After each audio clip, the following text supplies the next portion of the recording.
At this place, we are not a family. If you work for a business right now where they tell you that it is a family, you should run away. A business is a high-performing team. You're either excellent or this place isn't for you. You don't go to the Chicago Bulls so that you feel comfortable.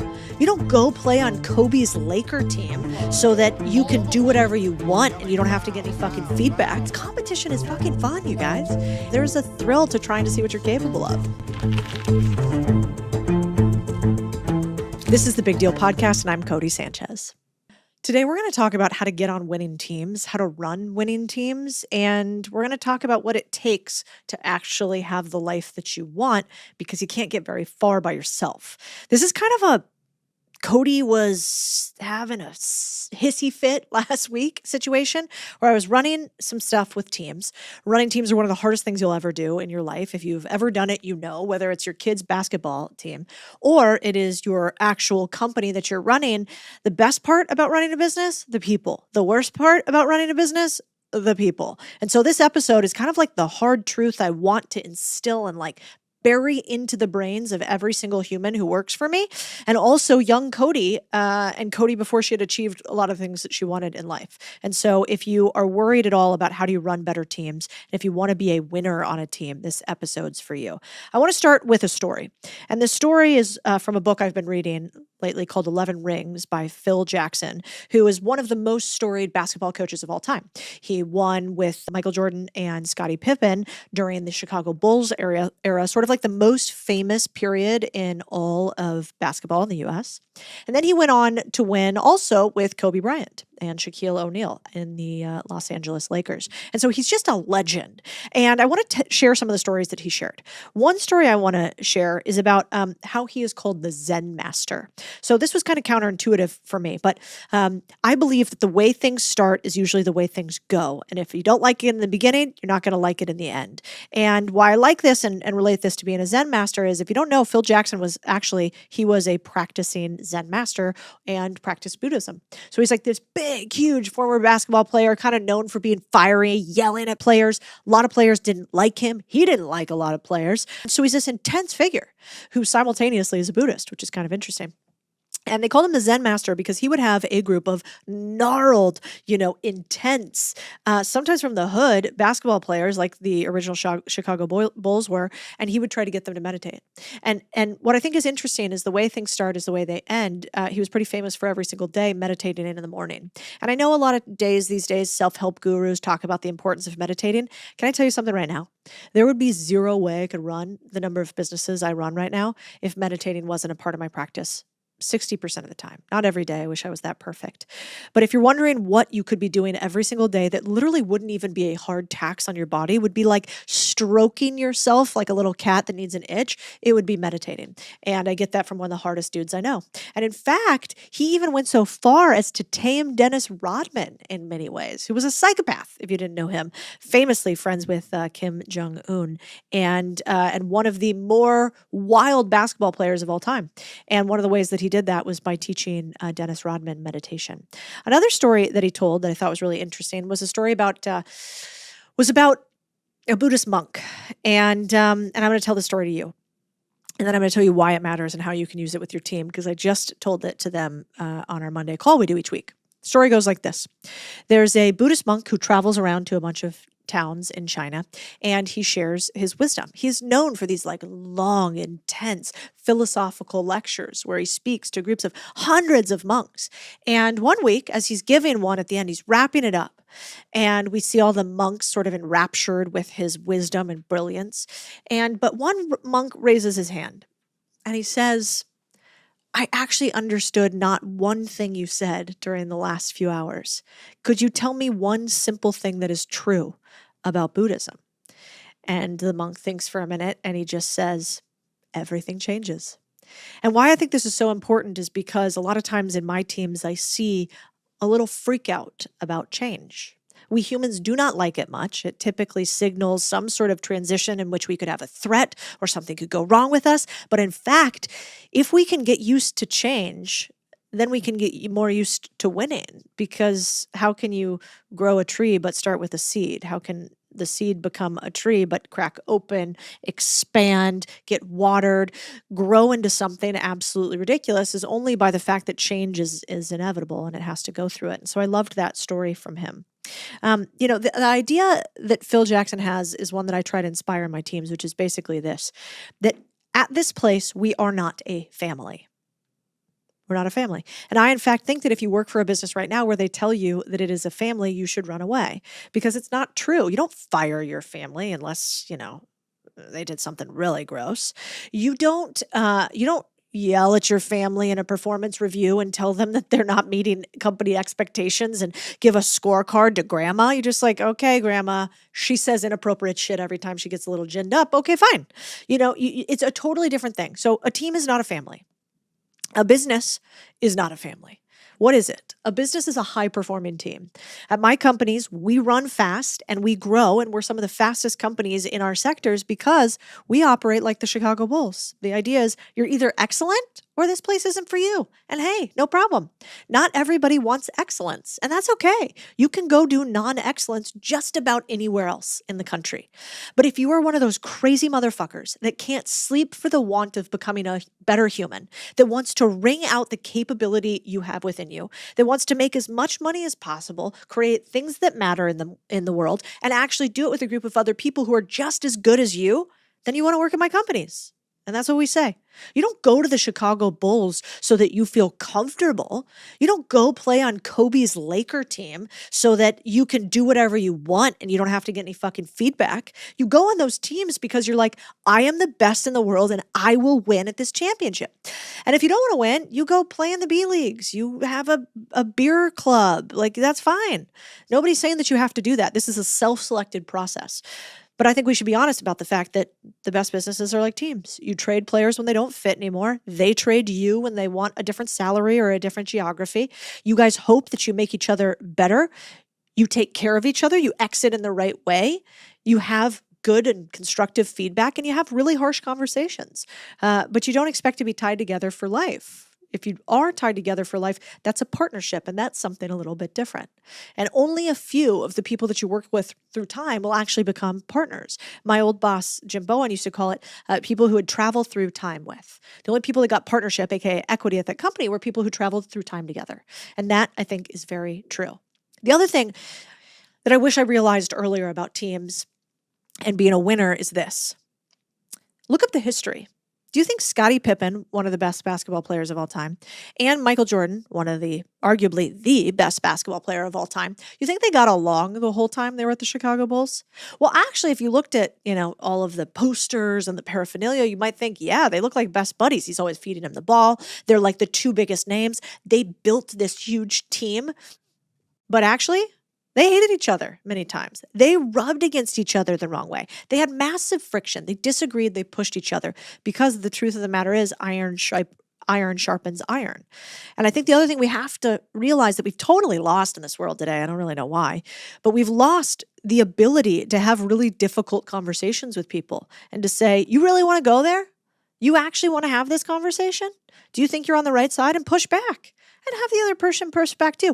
And the truth of it is, you can push back on two people as long as you're excellent. It stops becoming so interesting when you're not excellent. Then you're just cantankerous. But if you're actually trying to better the team, if you're trying to get better yourself, then that's exactly what you should be doing. And we should be okay with a little bit of creative friction on teams. In fact, if you're running a team right now in the business sense, one of the most important things that I've realized is you have to have built-in incentive friction on your teams. So think about this. In basketball, some players are defenders, right? And some people are offense. So some people are going to try to score a basket, and some people are trying to stop the other team from scoring a basket.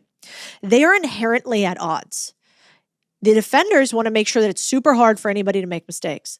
The offense wants to make sure that they can push, they can score, they can shoot the ball, they can let the ball out of their hands and shoot it at a net and maybe miss it and maybe have the other side get it. Now, inherently, that's not the same thing, and it's the same in business. You need to have people who are saying, I want revenue here. Drive revenue, drive revenue, drive revenue. But if you allow the person who drives revenue to also control quality at your business, does that always work? And the answer is no. I mean, we made a big mistake the other day with one of our companies. we actually had a big email list, and content used to contain that email list, and the email list then moved to marketing, and marketing used the email list as a revenue driver, as they should. That's what marketing does. But content was sort of asleep at the wheel and not realizing that, oh, wait a second, we should be protecting this asset. This is a product. You can't use this to squeeze an email list for revenue. Do you see the inherent tension? If they both are aligned to only revenue or only quality, then we won't move. This is the left and the right-hand side of an or. And so everything in business is basically you as the leader going left, and your team starts rowing left, and they push all the way through the left stroke. And then you go right, and they grab the right-hand side of the oar, and they pull the boat right. And your team's like, how come you keep going left, right, left, right? Why can't we all row the same way? Because that's not actually how you forward propel a boat. You forward propel a boat continuously straight by pulling the left and the right oar. Most of your team is never going to get this. Some of them, if you explain it really simply, might. The other thing to realize is that, I love this idea. It's actually a quote from Plato, which is that necessity is the mother of all invention. But Phil Jackson talked about it because they play an interesting game. In sports, you have what's called a zero-sum game, right? So one person loses, which means one person can win. There are not two winners. There is no participation trophy. There is just one. And in business, that's often not the case. Like, there are very few industries in which only one person can survive, in which if I sell you X, my competitor has to lose Y. That's not usually the case. And so what I love about this is it basically shows you in that instance, they're playing the ultimate game. You are either a winner or a loser. And if you think about that in business, we've gotten a little soft to this idea that not everybody can be a winner. And that if you're in business, that using even the word loser is bad. We lost this, we failed at this, we didn't make it. And I don't think that's true. When you have a loss, you learn more from the loss than you do from a win. What do you do when you win? You celebrate. What do you do when you lose? You ask yourself, what did we do wrong? What happened here? How do we change this? And the best teams, they become better by continuing to push one way or the other. One of the best things that winners do that others don't is they do something called call your shot. That's what we call it at Contrarian Thinking. So anytime we set a big goal for ourselves, let's say I say, hey, we're going to close a big deal. We're going to invest in a company. We're going to make this much money in the next month or two. And I say, I am so certain that we're going to do it. I want to pit myself against the world. I want to play a zero-sum game in which I either hit this goal or I didn't.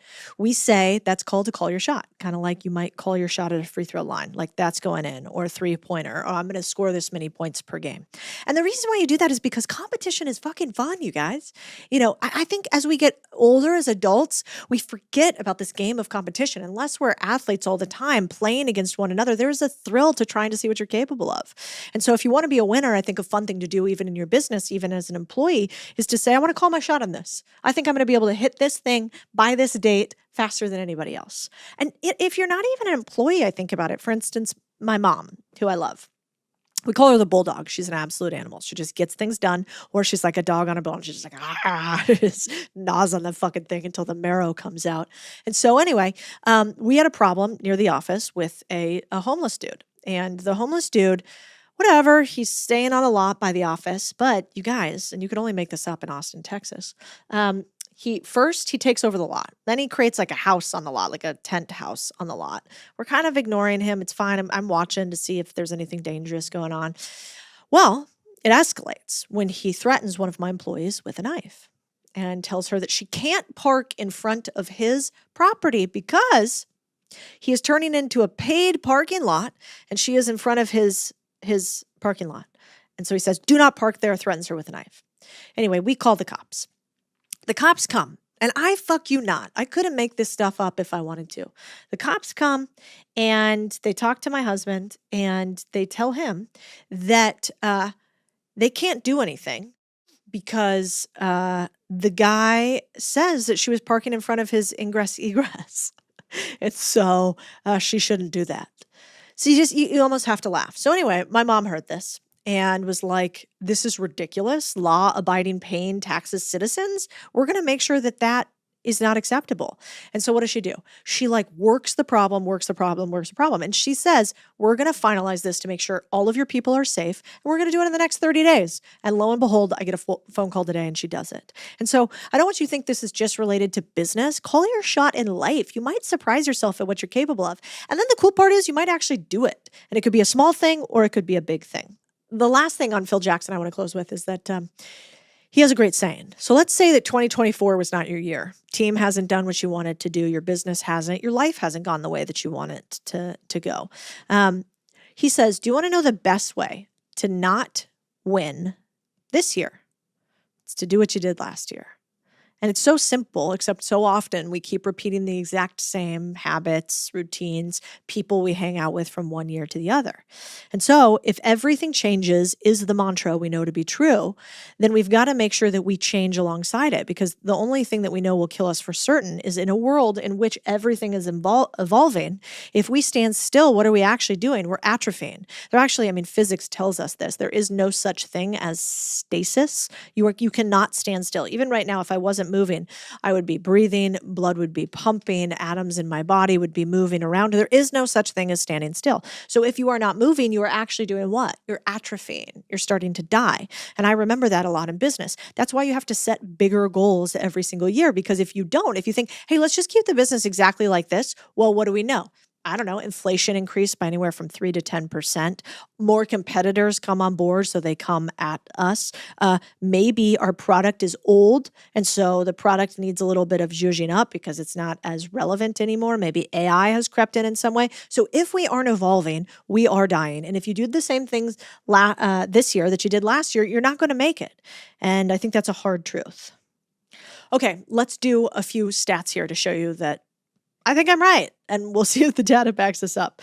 So Harvard psychology professor Dr. Richard Hackman actually found that when a team was called a family, it reduces constructive conflict and challenge and lowers the profits of the business. He also found that often it increases employee disengagement, which is problematic because Gallup already says that 70% of employees are disengaged in the workplace, largely due to what? Why are they disengaged? Do they not make enough money? Do they not like their boss? Do you know what the two main reasons are? There's not enough challenge or accountability in what they do. It's actually just that we're all these little monkeys that we're like, we want the banana. When we touch the red, button, feed us. When we touch the green one and we're not supposed to, don't feed us. We want to know that our work matters. We want to know we're going to get compensated when we do the right thing. And we want to know that somebody's watching one way or another. Otherwise, why are we here every single day with you guys at work when we could be with our family? And I think that's why. In the trust factor study, Meister and Green actually saw that too much safety in the workplace actually breeds complacency and inhibits performance. So when you give too much trust, when you don't push, what happens? It actually means that you don't perform as well, which I think we know this to be true, but it's always helpful when the data backs it up.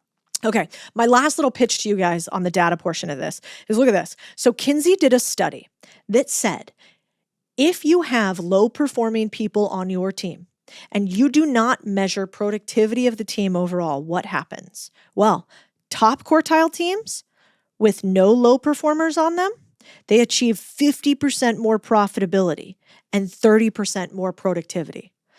So when you don't have underperformers on your team, no shock kind of, but when you actually have accountability with those top performers, you make 50% more money and you're 30% more productive. So holding your team accountable makes you more money. I think that makes perfect sense. Another thing that I want to talk about is this idea of attrition. So a lot of times people will say, well, do companies have a lot of people that rotate through them? And that could be a bad thing. And they're right, that could be a bad thing. But it's actually not always a bad thing. Let me explain this. So we see in a bunch of data from Forbes and Harvard that companies with strong performance-driven culture actually have higher rates of employee turnover, so more people leave, but it often represents people finding the right place for them. So this self-selection, aka, hey, this actually isn't a right fit for me at this company because I want to do X or I want to do Y or I don't work this hard, actually allows you to continuously right-size the team as opposed to have bloat. I mean, have you guys seen the government lately, right? We've got billions of dollars cut from the government in 1 week. How does that happen? There's zero accountability in that place. Guess what else? Government employees are the least satisfied with their job. They also are the least likely to get fired. And yet, they are spending all of our taxpayer dollars. Why? Because there's no accountability and there's no performance basis for being in the government. In fact, and I would know because my husband worked in the government for a long time, a lot of times there's not even hierarchical structures. So you don't even have a direct boss. You don't have KPIs, key performance indicators. You don't have a specific thing that you have to hit, otherwise you might get fired. And that, it turns out, is really bad for teams, obviously bad for us as taxpayers, and bad for us as individuals, even though it might sound nice to not get micromanaged all the time. Okay, one other thought here. I found this fascinating Forbes study that actually shows that companies that embrace a performance-driven culture and quote unquote tough love attract higher performing talent and grow at a faster rate than those that focus on retention at all costs. So you would actually make more money, probably be happier, have a better and more profitable team if you gave constructive feedback, if you held people accountable, and even if you had higher turnover. Fascinating. One of the other keys to teamwork that I've been thinking about a lot lately is I think personality hires got a really bad rap. So if you're a personality hire out there, I actually think you got a really big place. There are a lot of reasons why you need a team that is completely different. Let's take the Lakers, for instance. If you go back to Kobe Bryant, he was supposedly really hard to work with. I mean, rest in peace. But he knew how excellent he was. He was pretty intense on his teammates. He always wanted the ball. He always wanted to take his own shots. He and Shaq got into it all the time. Shaq was a little bit more respectful of hierarchy. Kobe could give a fuck. And so they had two totally different personalities. So what did that mean? It actually meant that Phil Jackson had to have other members of the team who could massage the situation. They weren't as good as Kobe. They weren't as big as Shaq, but they went in there with one purpose, which was to make the team cohese together, to bring it together like glue. And so I think sometimes we have to ask ourselves, who is the glue on the team? Is there somebody cracking jokes? Is there somebody who at the end of a terrible meeting is kind of saying, okay, well, this is awful. We got to close this. We'll all hate each other tomorrow. Is there somebody kind of bringing levity to what you do every single day? And if not, that might be your next hire. Let's talk about you. One of the fascinating parts about performance is that we know through multiple studies that if you believe in yourself, you have a higher likelihood to succeed. And if others believe in you, you have an even higher likelihood to succeed. In fact, we know that people's perception of us is so important to us that it can even raise our IQ. When we have students who are labeled as being special, but actually report no higher IQ than another placebo group, just the label means that those students increase their IQ points by 4 points over the course of a year. So what does this mean? Even if you aren't the winner on the team right now, even if you don't have a winning team, how can you believe that you can get there? I think that entrepreneurship is this mixture of unbelievable, irrational self-belief and not quitting. In fact, I want to read you guys something. This was in my diary the other day, and I'm going to read it to you. Okay. I was writing this on a moment where I was recalling back what it was like early on in being an entrepreneur and how hard it is. And I wrote this. The most brutal and quiet battle you'll ever have to wage is to create the life you want. It's not just the doing it, it's keeping the irrational self-belief that you can, believing even when all proof says you won't, and you have no success to show for it. You'll have sleepless nights, and even to your partner, you won't be able to fully explain. No one else gets the weight of not being able to pay bills or secretly worrying you're completely incapable. People say imposter syndrome isn't real. Wrong.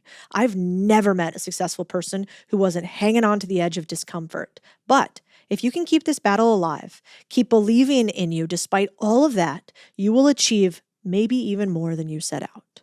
That is the truth of the battle of life. I hope this was useful for you this week. This is a solo pod from my heart to your heart, something that I'm struggling with that I hope you struggle a little bit less. I wish somebody had shared these lessons with me, the goods, the bads, the uglies. That's what we do on the Big Deal Pod. I'm Codie Sanchez, and if you haven't subscribed, please do. If you haven't shared with a buddy to tell them you think that they're a winner, please do. That's the only way the podcast grows.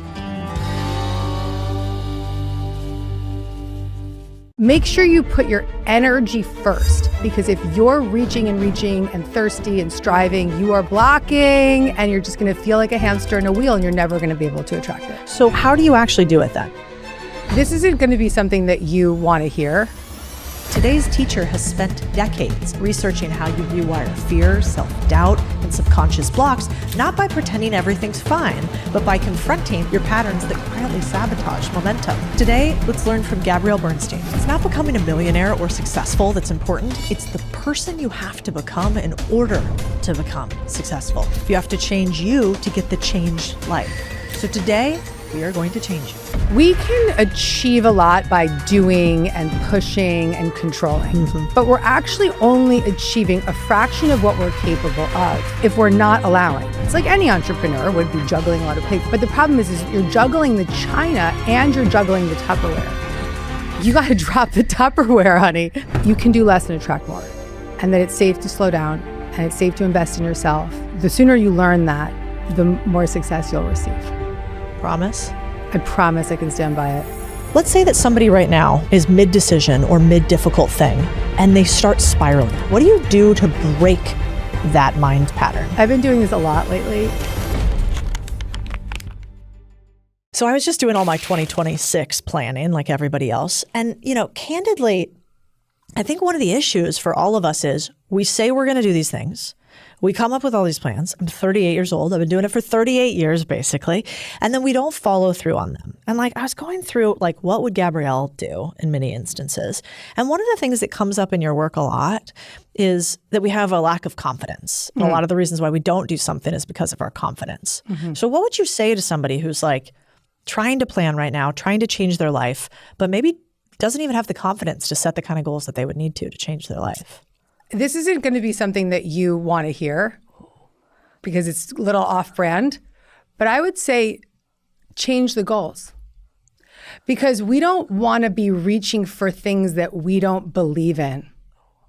If we have a goal that feels out of alignment with what we believe we are capable of, we actually start to show up for it with a frequency that is not aligned with the capacity to do it. So it's not to say we shouldn't have that desire, but we should set a goal that is on the way to that desire. So what's the goal that can be the first step towards that dream? And by no means am I saying give up your dreams, but I'm saying make sure you put your energy first. Make sure that you're in alignment first, because if you're reaching and thirsty and striving, you are blocking and you're just going to feel like a hamster in a wheel and you're never going to be able to attract it. Period. So how do you actually do it then? So what would be the process? So in the case of somebody who has a goal, but they feel like they don't have the confidence to achieve that goal, I would say, what does feel good right now?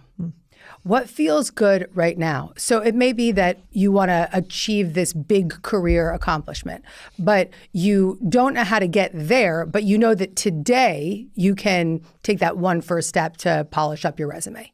And you know that next month you can have the vision of creating a new relationship with somebody that can begin that storyline of maybe next employer. But you're not trying to reach for the big thing overnight. You're reaching for the thing that feels achievable. I wouldn't want to push somebody beyond their comfort zone, because we need to meet ourselves with grace and compassion.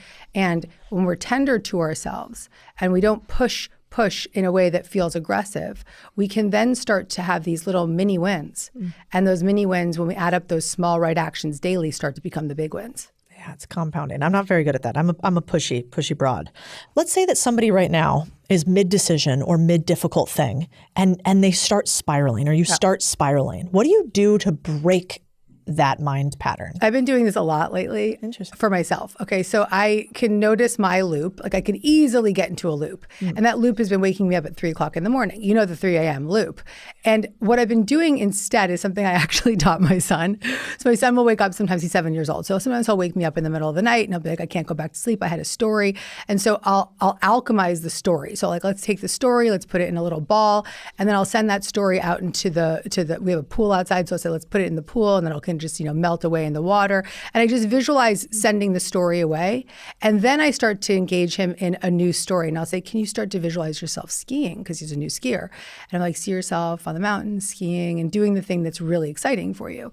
And so when we're in the loop, the first thing we want to do is tend to the story and tend to the loop, and we can just wrap it up, visualize it in that little ball, send that ball of light off to wherever it needs to go, send it to the backyard, send it to the fireplace, just burn it, whatever it needs, and then reach for the next best feeling thought. So what could that next best feeling thought be? It could be, my sheets are really good. I'm really cozy in my bed. Or it could be, I actually am really excited to go get my coffee this morning. I mean, that's my next best feeling thought. Or, I can meditate instead of force myself to fall asleep right now. Whatever it might be in that moment. But we have to be able to stop the loop.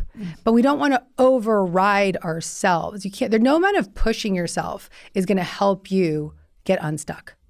Let's say right now, I'm like, I had a terrible conversation with somebody yesterday. I hated how that went down and wish I had done this, wish I had done that. Yeah.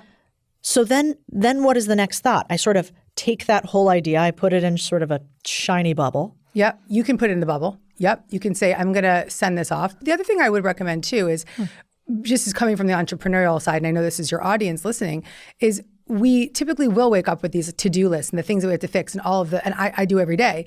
And so I have a notebook next to my bed just to get it down. I just write it down and I'm like, I'm going to do this, this, and this. I'm going to deal with this later. It's just one, so I don't pick up my phone and do it. And two, because I want to get it out. So you could put it in the ball. You could write it down on the journal. You just get it out. Let it out so that it's not stuck inside.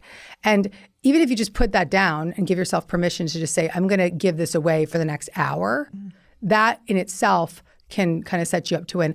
I always love to tell people if they're controlling something or they're trying to manipulate something, to give it away just for the day.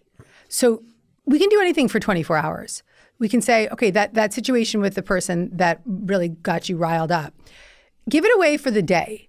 And then in 24 hours, you'll have a whole different experience of it. You'll have it in completely different mindset. So just consistently throughout the day, say, I'm just going to give this away just for today. It's so good. So it's like, have a difficult problem, visualize moving it away in one shape or form, time bound it so that you're not trying, you're kind of telling your brain like, hey, I hear you.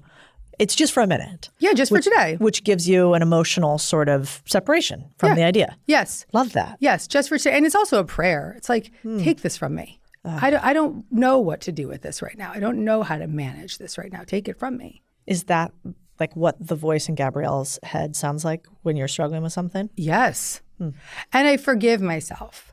So I notice the thoughts and I forgive myself for having that thought. And then I can pick the next best feeling thought. But or put it in the bubble. Any one of these tactics is beautiful because they're all really an act of surrender. They're giving it away, saying, there's nothing right here at 3 o'clock in the morning that I can do to fix this. It's so true. Especially when you think about it rationally. You're like, no, I'm going to solve it right now. Tired, upset. Oh, how many times have I slacked like memos at 4 a.m.? No, not worth it. Oh, it's so silly. My team's like, too often. Shut off for Slack. There's so many ways I want to go with you today. I want to talk about your most recent book on internal family systems, which like randomly I know I shared with you. It like came to me in an exact moment that I need. You might have even DM'd me or we connected somehow online. And then I was like, whoa, I just got your book. Somebody sent it to me. I mean, it was wild. Anyway, so it helped me a lot in my relationship. And I never would have found a book like that before because I wasn't sure how I felt about therapy or wasn't sure how I felt about spiritual practices. So I want to talk about that.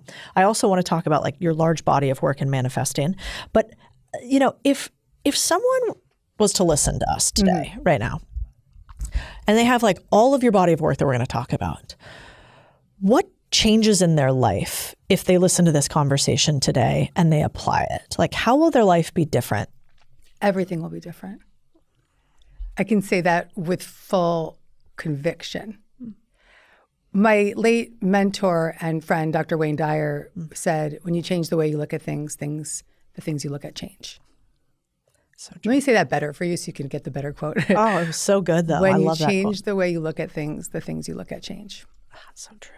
Yeah, everybody always comes to me and they want to talk about money and business and finance, right?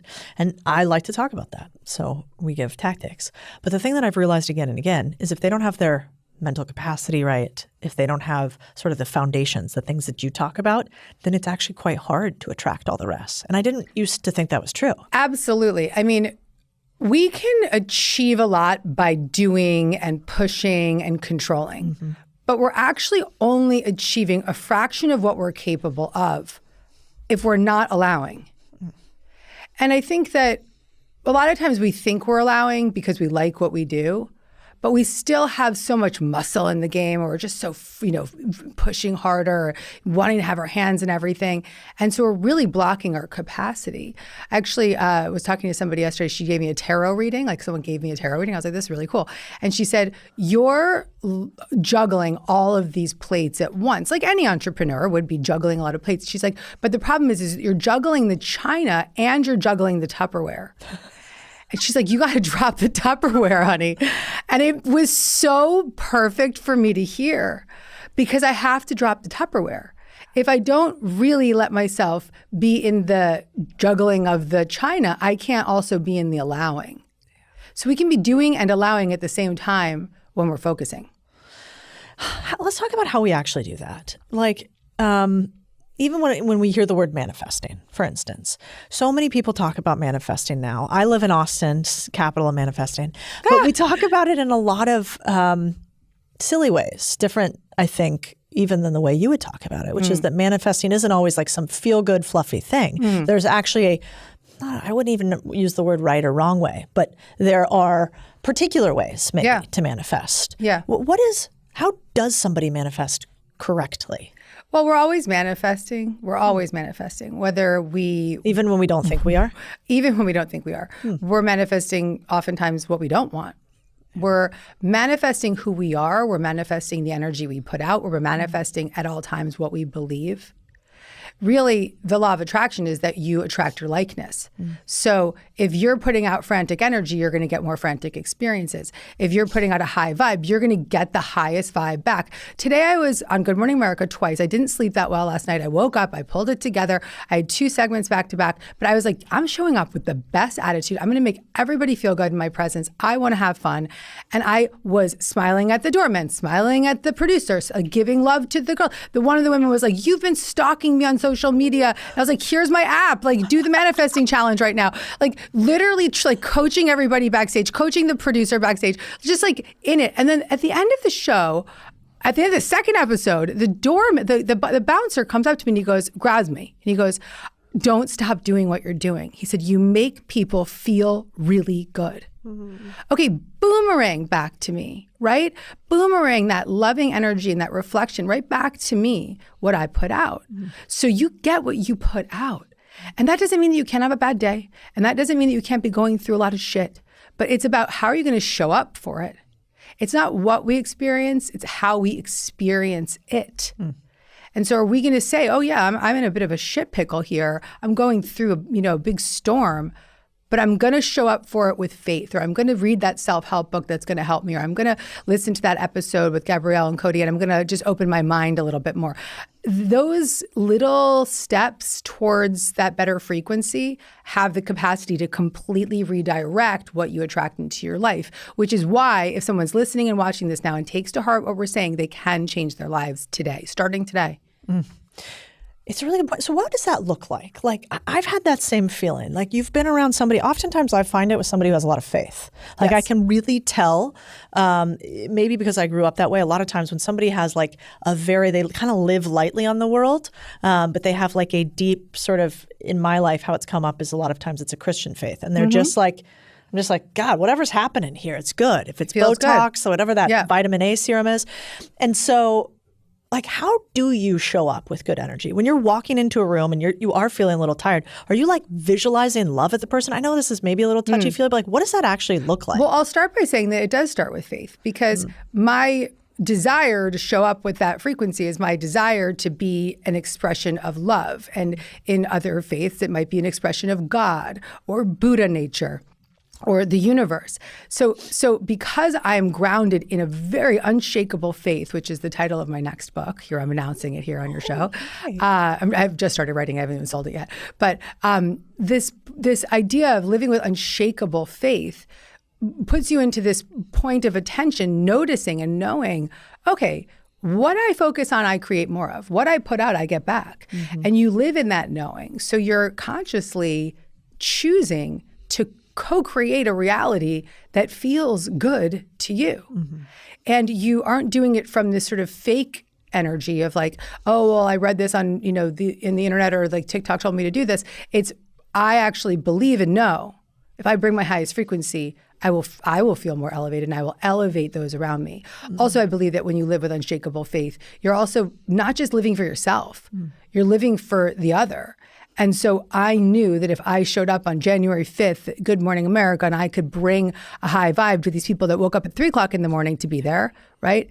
And, Robin Roberts, who had, a sinus infection that day, and I could just look at her in the eye and say, you're doing God's work, keep going, then we can have these holy instances where we have these encounters with people that not only affect our energy field and raise our vibration, sorry for woo-woo conversation, but they lift us up, but they also have the capacity to lift up the person that's next to you. And then that person goes home later that night and they start to elevate their spouse. And then their spouse is a little bit more calm, and then the kids feel that energy. And then the energy of the house starts to feel more harmonious because Gabby Bernstein walked in and then spread the love. And you know what I said to that bouncer? I said, you feel it, you feel good, carry it, give it. It's so true. Well, and maybe it's woo-woo, but there's also a lot of neuroscience to back this 100%. up. And a lot of science overall. Like I was reading a study the other day about how your microbiome your microbiome in your gut is actually contagious from a person to person, even if you and I never share a drink. That's fucking crazy. Which means overall our energy is certainly contagious. What do you know about that? Like, what does the science tell us about energy contagion? In your research in multiple books. I mean, quantum physics is really all the research on how our energetic frequency affects other energetic frequencies, and how we can send out a message, and that message can affect the wind patterns. It can affect there's a beautiful quote about how when a butterfly flaps its wings on the North Pole, it starts to change the energy in South America. I don't know, I'm just making this up now. But we have these frequencies, those moments when somebody says to you, oh my God, I was just thinking about you. How did you just call me? Because there's a frequency. There's a chord.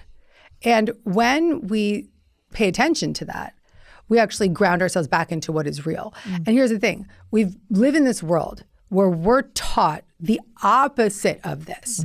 We're taught that it's this body, I'm separate, I'm alone, I'm not good enough, I'm inadequate, I'm unlovable, or I'm better than. And in all that separation, we lose track of the truth of who we are. And it's not an easy thing to forget that we are all these separate things that we've chosen to believe.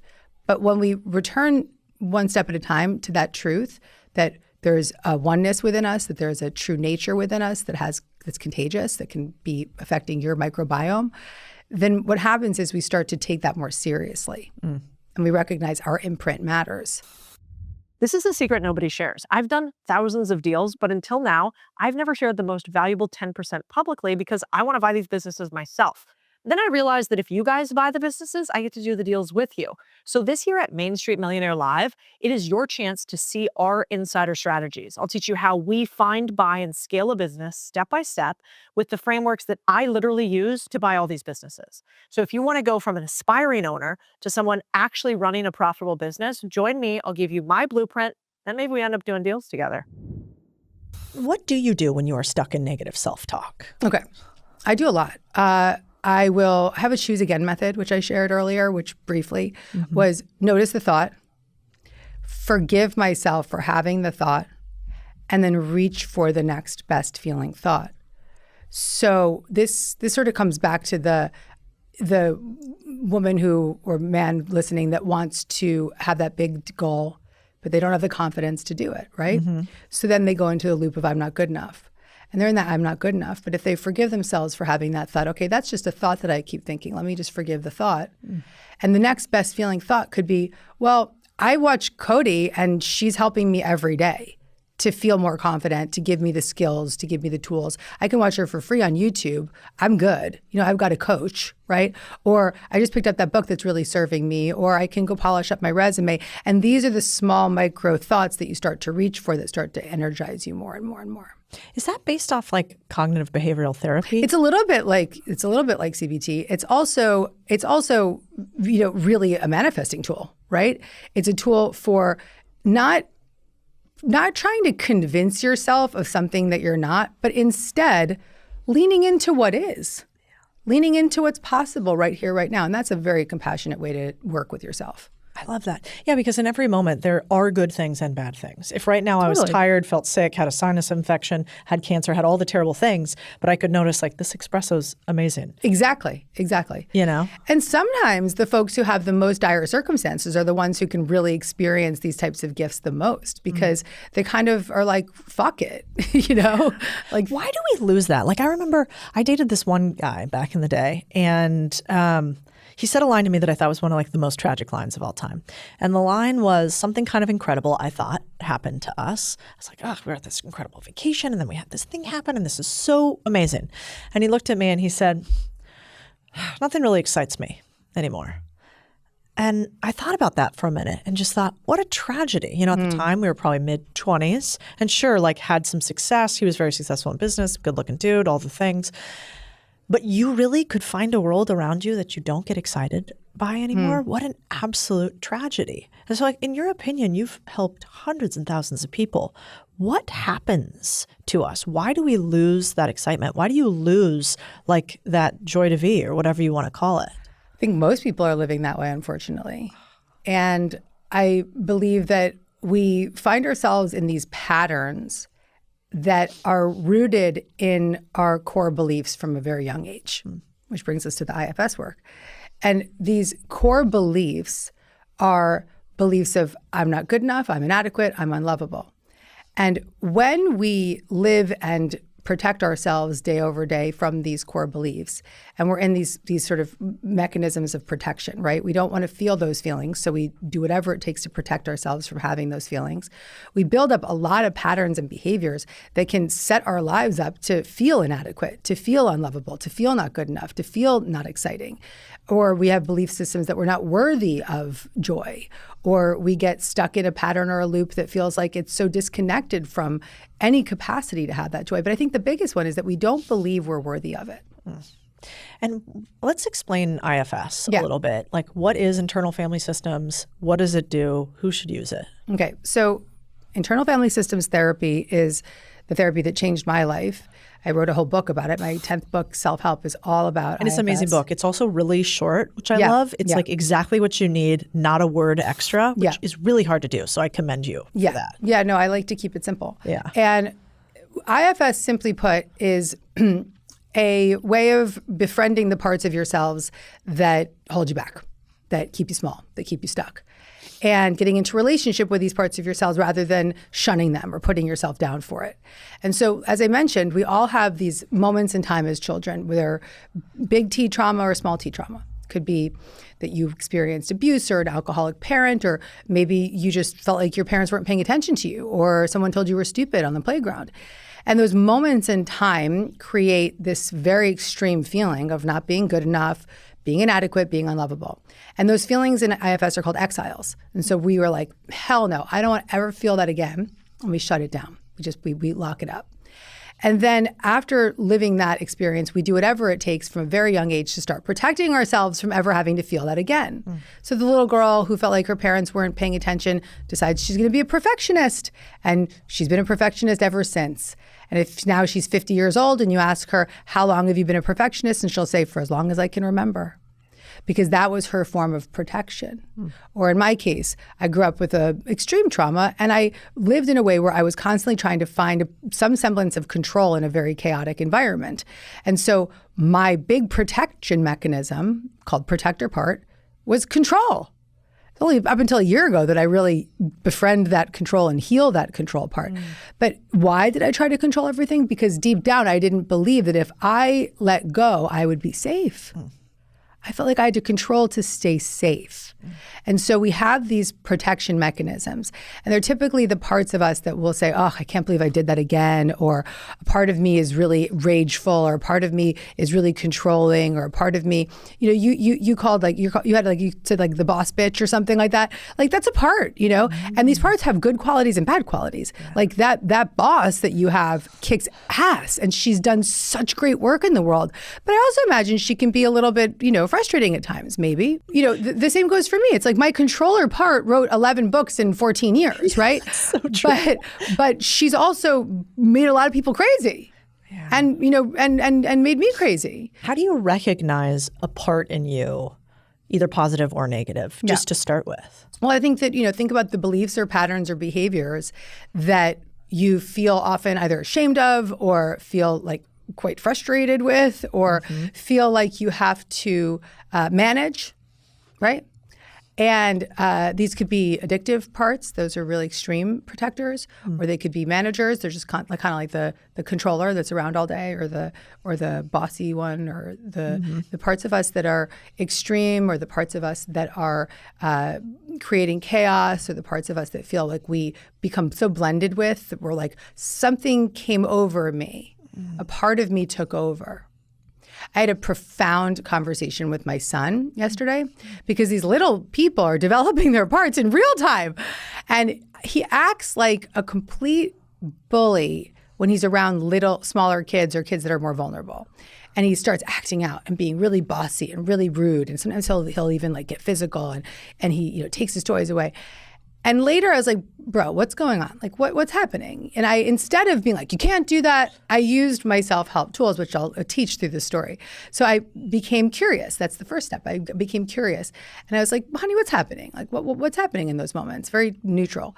And then I was compassionate. It says, it seems like you're having a hard time. Do you want to talk about it? And I let him talk. And he said, well, a part of my brain feels like the bully that bullies me in class needs to come out of me. And so I bully somebody else so I don't have to feel the bully in my class.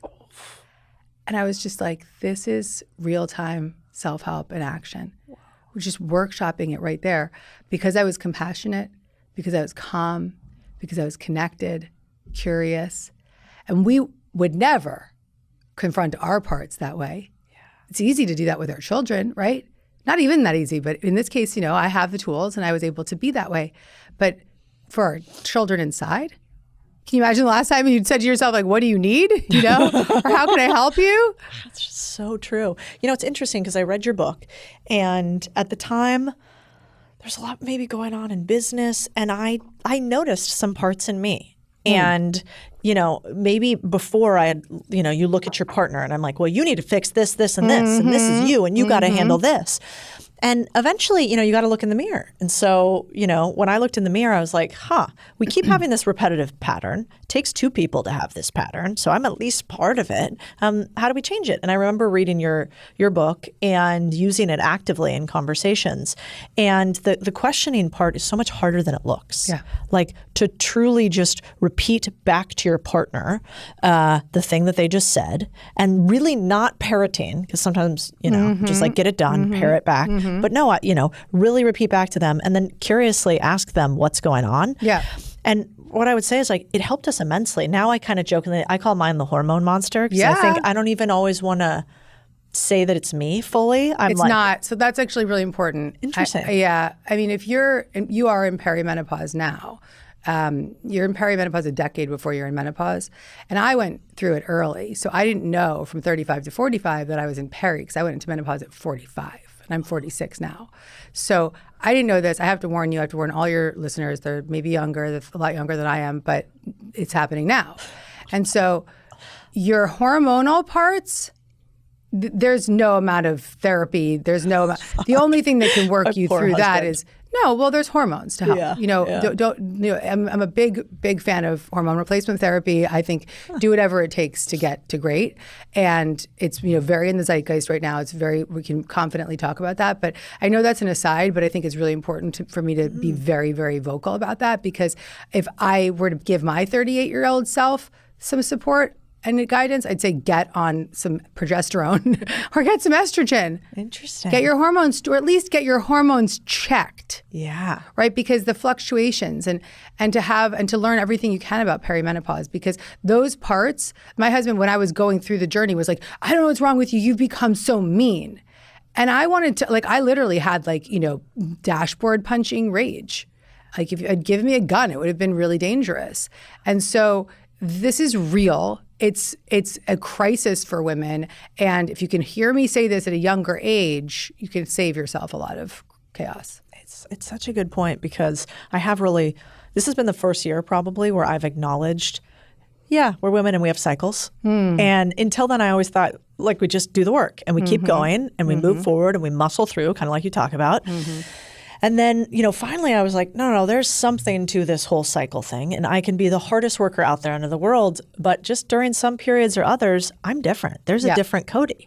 And so coming to terms with this and being honest, I was thinking the other day too, I'm like, it doesn't mean you can't be an absolute animal as a woman. I mean, they say we're closer to death than anything when we give birth, right? But it's interesting to be able to name it. And so I you told us how to diagnose the parts. Yes. Now if you're going to break, so now what happens afterwards? You go, okay, I got parts of me that I like or don't like. What do I do about that? So right now, anyone out there thinking about what's my parts, think about the part of you that you're that's often around the most, the part that's kind of running the show, creating a little bit of chaos. Maybe it feels like it's important in your life, but it still makes you a little frustrated. So it could be control, it could be people pleasing, it could be numbing out with YouTube, it could be binge eating, it could be alcoholism, it could be these patterns of protection. And so just notice one now. And there's 4 steps. And the 4 steps are based on the principles of internal family systems therapy. And with the blessing of the founder of IFS, who's a dear friend of mine, Dick Schwartz, he allowed me to create a self-help practice with it. So the 4 steps are called the 4-step check-in. And the first check-in step is to choose to check in with the part rather than check out. Because when you get activated, the first thing you want to do is go eat the sugar or go watch the YouTube or go rage on the partner or whatever that is. So check inside. Focus your attention inside. That's step 1.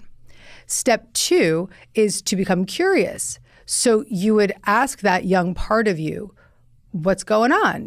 Where do I feel you inside? Where are you in my body? What do I know about you? What feelings or thoughts or sensations need to come up right now? And just be conscious and curious and just get some connection. And once you feel a little connection, the 3rd step is compassion. And that's when you ask that part, what do you need? And the parts will be surprising. They'll say, I need to rest, or I need to dance, or I need to play. They want to be kids again, right? They want to be out of these adult extreme roles. And then you check for C's. This is the 4th step, where you're looking around and you're saying, well, what do I feel now? And you're checking for self energy. That's why the book's called Self-Help. Self energy is like an inner parent or an inner guide. And that energy is compassionate, it's calm, it's courageous, it's curious, it's connected, it's clear, creative. And when we check in with those parts and we feel that energy and that self energy of compassion or connection or curiosity or calmness come forward, know that we've brought self energy to help the part. It's so good. Can you do this with a partner too? So let's say you're... Yes. I mean, I've seen my therapist do it with my partner. Okay. And they used a motion wheel, Okay. basically. And so, former Navy SEAL, husband, total badass. But really, I think you're trained to shove all emotion down hell deep yeah. inside, Yeah.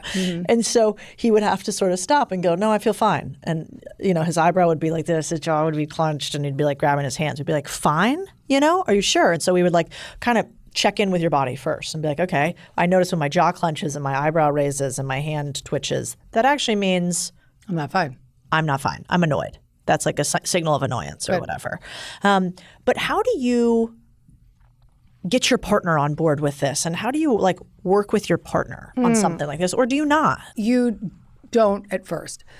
You do it for yourself. You need to master the art of self-help for yourself, because you remember the energy you put out, you get back.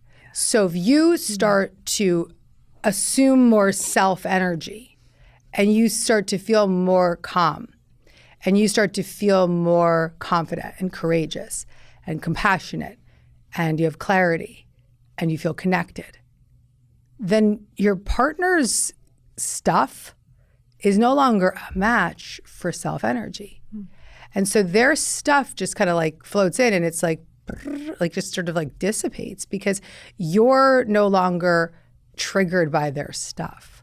I'm living this right now. And so in your self-led energetic state, your partner has two choices.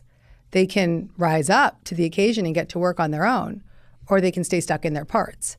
And that's when a relationship choice is made. Are we going to grow together or are we going to separate? I mean, that's the simplicity there. Are we going to stay on this path together or are we not? But you'd go first. The person listening here, you go first.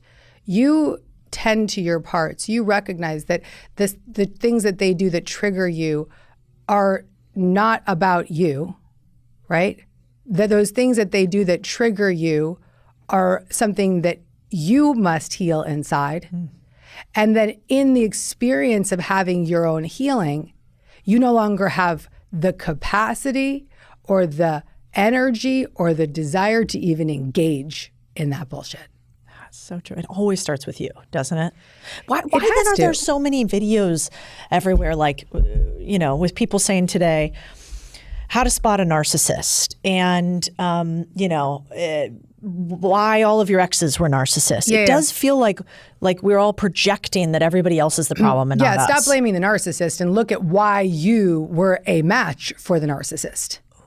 Okay? This is very important, right? Some people find their way into narcissistic relationships and some people just don't. Why? Because the people that find their way into the narcissistic relationships have parts of them that believe that's what they're worthy of. They have parts of them that are attracted to that. They have parts of them that are sabotaging inside. There are parts of them that are wounded and had narcissists in their childhood. So we can't point the finger and blame. We have to look in and say, what is it that I have to heal within me so that I'm no longer a match for that type of energy? Do you ever get pushback from saying this stuff online by people who are like, I'm a victim? Listen, by no means am I pardoning the wrongdoing and horrific behavior of others. I'm not. I'm a trauma survivor. I would not be sitting here right now if I hadn't done my own work. But to the only way that I can live freely is through the forgiveness of the trauma and through the healing of my own parts. Because no amount of rage and shame towards the oppressor is going to get me to the high frequency and the high energy and the joy and the capacity that I want to live in and the energy I want to bring. And so it's the choice of the person who identifies as the victim to say, am I going to be the victim of the world I see, or am I going to show up for myself? Am I going to tune in? Am I going to be compassionate towards myself? It's quite the opposite. To take the attention off of the other is the first step to extending compassion towards yourself. What about setting up boundaries? Yeah. So, as we're going through this self-help journey of ours, how do you set proper boundaries? Well, the more self-energy you assume, let's say you're practicing those 4 steps regularly, and just to recap them, it's choosing to check in when you get triggered, curiosity, where is it in my body? What do I know about it? What thoughts, feelings are attached to it? Compassion, what do you need? And then just noticing the self-energy. Notice the calm or the connection or whatever comes through. Those 4 steps. Do it once a day for a minute. Add it up. Maybe do it another time throughout the day. Add it up. When you start to make that process a pattern, that pattern and that process starts to interrupt the pattern of living in that protection mechanism. And so at that stage, you actually start to feel more compassionate towards these young parts of yourself and more like an inner parent towards these young parts of yourself to the point where you're like, I am not going to allow anything that is unlike what I desire. I'm not going to create a world where that environment can happen anymore. We can't actually create those boundaries until we befriend the parts. Because otherwise, if we're just sort of like, if we're not tending to what's happening inside and we're just putting up boundaries, they're fake. They're, you leave me alone. I'm not going to do that. It's like knives out boundaries, but it's not really a boundary. It's just rage. Yeah, it's just some sort of defensive posturing, basically. A real boundary comes, it's a defensive posturing, exactly. And a real boundary comes when you have so much self-compassion and love that you literally have zero capacity anymore to put up with the crap. And you are so attuned to your inner world that you will say, hey, nah, that's not coming in here. And how do you communicate that? So let's say, we're moving through the self-help journey and somebody comes to you and says, you're wrong, you're a liar, you always lie about this, you're always the issue. I don't know, picture something like that. And then what is your response? How do you respond? Okay. I'm so happy that I've lived to tell this because, it's one thing to be able to say all these nice things and teach a therapy, but it's another thing, or a spiritual practice, it's another thing to be like, I live this right now. So if you want what you got, if you see somebody want what they have, do what they do, right? Yeah. So I am in full body living this right now, where the stuff that people, my husband, the people that I work for, that work for me, if they that would come to me and hit me with these sort of old patterns that would trigger me and make me want to flip out, they don't have any, they can't puncture me anymore. 99% of the time, I can be in the presence of a person and their actions that once would make me flip out, get the knives out, lose my brain, go crazy. I am now able to look at that person in the eye and say, this isn't for me. This isn't for me. This isn't for me. Or I'm able to say, I'm going to step away right now. Yeah. This doesn't feel right for me. I'm going to step away right now. Or, no, you know what? That thing that you think is my job, actually, I employ you. That's your job. Thank you so much for doing it. I can't wait to see the Asana task complete. The simplicity of like, I'm not doing everybody else's job anymore. Yeah. I'm not taking on everybody else's energy anymore. I am not going to, override myself anymore. Yeah. I am living that in this moment. Was there like a moment where that flipped recently for you? Really recently. And yes. Like what happened and what lessons do you have for that? Like how did that? I started elevating my self-help IFS work. So the self-help work I was doing really actively. And it's, I think it's like 20 years of hard work for overnight success. I've been sober 20 years. I've been deeply committed to my therapeutic practices. I've been on a spiritual path my whole life. And so I believe that it is the one day at a time. But then I started working with a new therapist, and I was really ready for her, and I was really feeling safe with her. And I was starting to just tend to some of these parts more deeply and go to some of the darker, deeper parts. And it's called unburdening in IFS. These parts start to feel like they can alchemize and they can become free, and they become unburdened from the past. And so I started having these experiences of unburdening these parts and just seeing that overnight after one of these sessions, I could be completely different and I could feel the shift. And again, I think it's one day at a time, 20 years of hard work for overnight success. But along the way, I've had extraordinary miracles and so many moments of relief. So it's not like, I have to get 20 years to get this. I wrote a book so that you could get it faster. Yeah. What's your favorite book of all the books you've written? Do you have a favorite? Yes, I do. My favorite book is The Universe Has Your Back. Yeah, it's such a classic. It's my most popular book, but I think that the reason it's my favorite is because, and maybe you have this experience in your own life, I have this memory of the darkest time of my life. I was 36 years old, and I remembered my childhood trauma. I had dissociated from it for 30 years. So I was 36, and I remembered it. And I remembered it in a dream. And it was really, it was so scary. And when you have a suppressed memory, what happens is that you almost are catapulted back into the memory.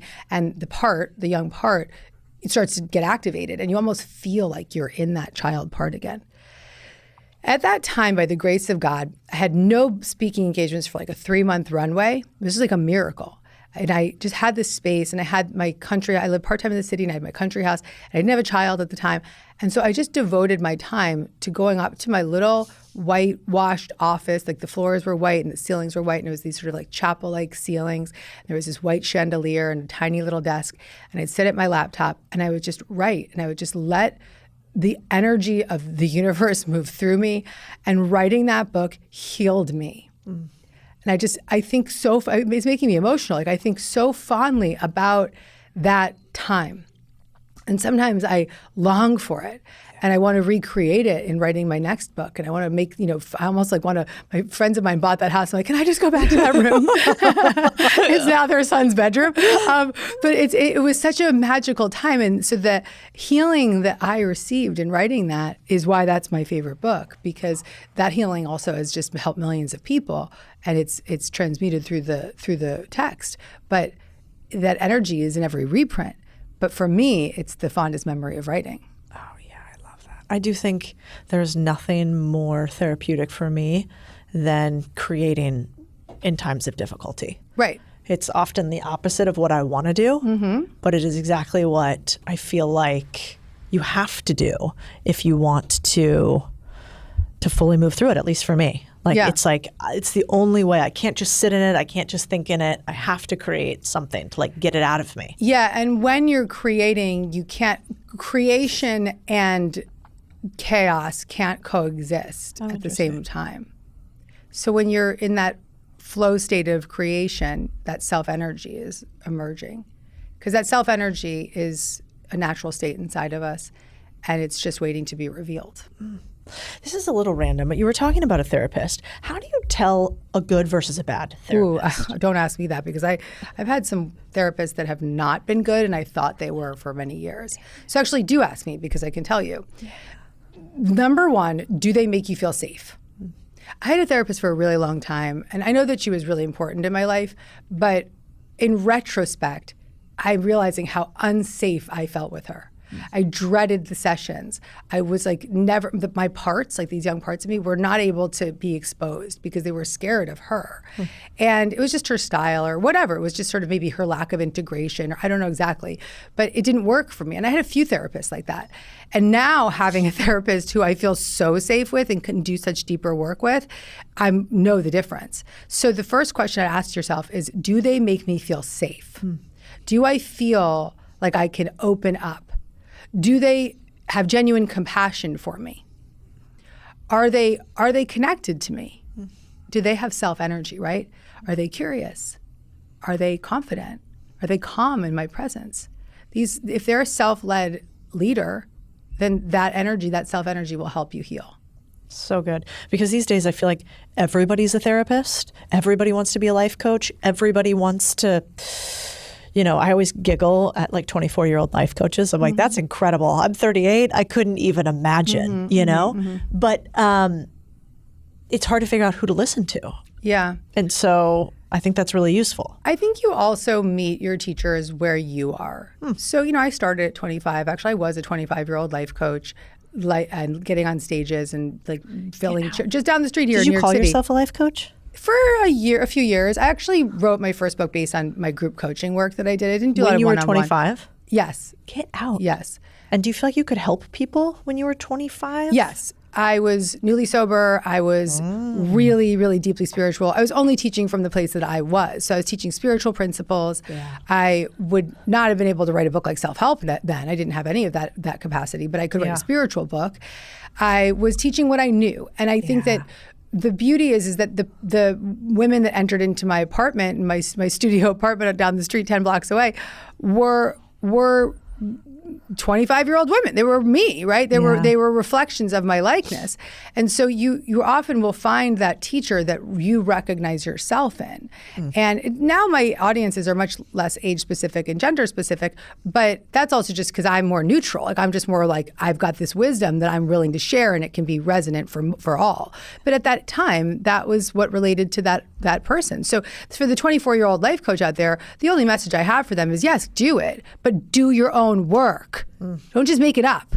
Yeah. It's not about being an regurgitate. influencer life coach. It's about being someone who's healing yourself first. Yeah. Are you coaching yourself? Yeah. Well, it's probably to your point about like compassion and everything coming backwards. It's probably because I look back at young Codie, it's all a projection. So I look back at young Codie and I'm like, oh, man, there's so many things that I thought I knew back then that I didn't know. And I'm sure in 20 years, I'll look back at 30-year-old Codie and be like, she also didn't know a lot of this. And so to kind of give compassion with where you're at. But the other thing that I'm curious about, what do you think about couples therapy as opposed to individual therapy? I think we need both. You do. Oh yeah. And should If you you go can to afford both, do both. should you go to the same therapist for both? Typically, no. Okay. Typically, it's best to have. It's not that you can't, but I think it's best to have your own therapist. They have their own therapist, then you have a couple's work. Who is separate? So That'd be basically, ideal. there are 3 therapists. That'd be ideal. Interesting. Okay, that's useful. And because you can't. Now that's a luxury for a lot of people, right? So like, let's be real. Totally. So if you don't have that luxury, you can't afford even one therapist. There's so many tools. I mean, I have an AI now in my app, right? You can talk to me. Yeah. It's built on 20 years of wisdom, right? Like if you want a spiritual life coach, like it's there in your pocket. There is something to be said for you don't have the resources. Okay, use AI. I'm not against it at all. I think that there's been many instances where AI has given me better advice than some therapists I've had. Yeah. I hate to say it, but. Do you have your Gabrielle AI? Does she kind of push back too? Because what I found with AI is it's almost a little bit like a people pleaser. So it's Gabby AI is in my Gabby coaching app, right? She doesn't do that. No, she is delivering the wisdom. So she's powered. I guess I call her she. She's powered by 20 years of wisdom, 11 self-help books. She has my exact voice. When I answer a question, I've done this on stage. It's really ballsy, but I'll answer a question in front of like 2,000 people. Yeah. And somebody will ask me, I'll answer it, and then I'll ask my AI to answer it, and it's like literally the same question. That's so It might sound a creepy. little bit more elegant when she says it because she's just like very profound, but it's the exact same answer because she's powered by me, and so I can't be in everybody's pocket, and I'm trying to just make sure that I can democratize this work and get it to as many people as possible, and I'm going to lean into the tools and use them as I can. Yeah. And of course, there's never anything that's better than the real experience in person. Yeah, that's a good point. I have a Codie AI through this company called Delphi. That's mine too. Yeah, and I think Dara, the CEO, is incredible. He's a great guy. But the part that I think is the most interesting is that it can be so specific and up to date too. And so like with all the new research that comes out, and I might not know exactly like what is a correct SBA loan rate right now. Like fuck, I don't know. I haven't gotten one in a year, so I might not be up to date. So I do think it is a little bit of a superpower. But what I worry about, like I was talking to Mark Manson about it. Yeah. And he has one, and he's like, well, the problem with just going straight up ChatGPT is it just it makes you seem right all the time. And I've seen my women friends are the worst. Okay. So I was having a conversation with my chat the other day, and he sounds like a San Francisco bro. Like he's like, yeah, hey, Gabby, how you doing? And I was like, so I was kind of testing him. I was like, who are the best spiritual teachers? Or like, who are the best manifesting teachers? And it's like Dr. Wayne Dyer and Louise Hay and Joe Dispenza. And I was like, who else? You're like, you're my guy. Finally, he's like, well, if you would like a modern day take, Gabrielle Bernstein. And I was like, don't you know I'm Gabrielle Bernstein? And he was like, oh, I'm so sorry about that. Of course I know you're Gabrielle Bernstein. You are the profound spiritual teacher and you have 11 books. And he was like literally kissing my ass. Fascinating, but also scary. So scary. And it was weird because I felt like my ego was being stroked by my AI. And then I was later like asking him some questions about social media. I was like, do you think that you could be my social media marketing companion? And he's like, absolutely, I'd love to. And I was like, so all of a sudden like this dopamine rush happened. I was like, I have help, and I could see how people could get so hooked into AI and believe it's real. I think that's the problem. I mean, I read a study the other day where women are more susceptible Definitely. actually to falling into relationships with their AI. And I saw it firsthand with my friends. Some of them had named their AI and given them a specific voice and started talking to it like a human, which I guess isn't bad, but saying like, hey, could you please do this? Like as soon as you can, that would be really lovely. Thank you. As opposed to just like download this report. And I think it's kind of dangerous. Well, listen, the AI dystopian future is real, We can't pretend like it's not. We have to wake up to what's coming. And then at the same time, we have to learn it and be able to use it. Because the folks that have the capacity to use AI are the ones that are going to still have jobs. Yeah. And then leaning into it and using it for good is one approach, but it's coming no matter what. Yeah. Okay, I want to talk about your new podcast. Sorry, I went really dark there, but it's true. No, it's true. Yeah. With every technology too, you know, but especially this one. I've never seen anything move as fast as this in my life. Well, because there's a race. You know, they're racing for the crown. I know, it kind of gives me the goosebumps in not a great way. Not a good way. But I want to talk about like something that is a little crazy for me, but probably normal for you. You have a new version of your podcast, Dear Gabby, that is on YouTube and going to come out. And on it, we were talking about beforehand, and you're like, here's what I'm going to do. And I think I can say what it is, right? Which is, you said you're a psychic and you're going to bring psychics on. Yes. Will you explain, like, what is that? What does that mean? When I think about a psychic, I think about well, like the wigs I'm a and medium, the belts. and so what does even that mean? This means that I can hear spirit. I can channel through my writing. I can channel through my words. I can tune in, and I'm not the kind of medium that's like your grandmother wants you to not eat eggs anymore. Copy. Like that's not me. Okay. I'm usually typically working with high level guides to help people with their highest purpose. Got it. And so you can see my left hand just went numb. So sometimes when I start to channel, that's like my cue. Okay, your hand goes numb. Creepy. Yeah, it's kind of cool. I mean, honestly, true. it's just that we all have capacity to connect to the spiritual realm, but we have a veil that's really thick in that way. And those of us who have the access to that knowledge and that wisdom in a way that's easy to access, it's just that the veil is a little thinner. And the more faith you have, the more that veil can lift. But you're a medium too, my love, because when you're channeling, when you're in these rooms, like you in an interview setting are channeling, when you're writing, you're channeling, when you're speaking on social, you're channeling. You can often be like, maybe, have you ever been on stage where you're like, what did I just say? I don't remember that. Yeah. That's channeling. And so when we raise our energy, or actually in really many cases, it's calm our energy and attune our energy to the frequency of the spiritual realm, we can actually have that kind of connection and that wisdom. And so many of my friends are actual psychic mediums, and their profession is to read for people, like, oh, your grandma wants you to stop eating eggs, right? Or whatever it is. And so I'm going to do this whole new episode that's going to rock. It's going to be live. It's going to be in my studio that I've just building now. And it's going to be me and my medium friends. And it's going to be called Dear Guides, where we sit together in the room, just like you and I are right now. We take a topic, like any kind of podcast topic. We talk about it, but we also bring the guides in and let them communicate too. Wow, interesting. It's going to be killer. I know. I can't wait to see this. Go subscribe to my YouTube channel. Totally. I think, the other part that's interesting to me increasingly with your work is that, you get to a point in life where you've pushed a ton. And I think a lot of people listening right now that, they're in that survival mode. They're pushing super hard. And then to your point, if you felt like a moment of what it feels like to be in flow, and some people could say that's flow state. Maybe you think it's channeling or they're a mixture of both. Yeah.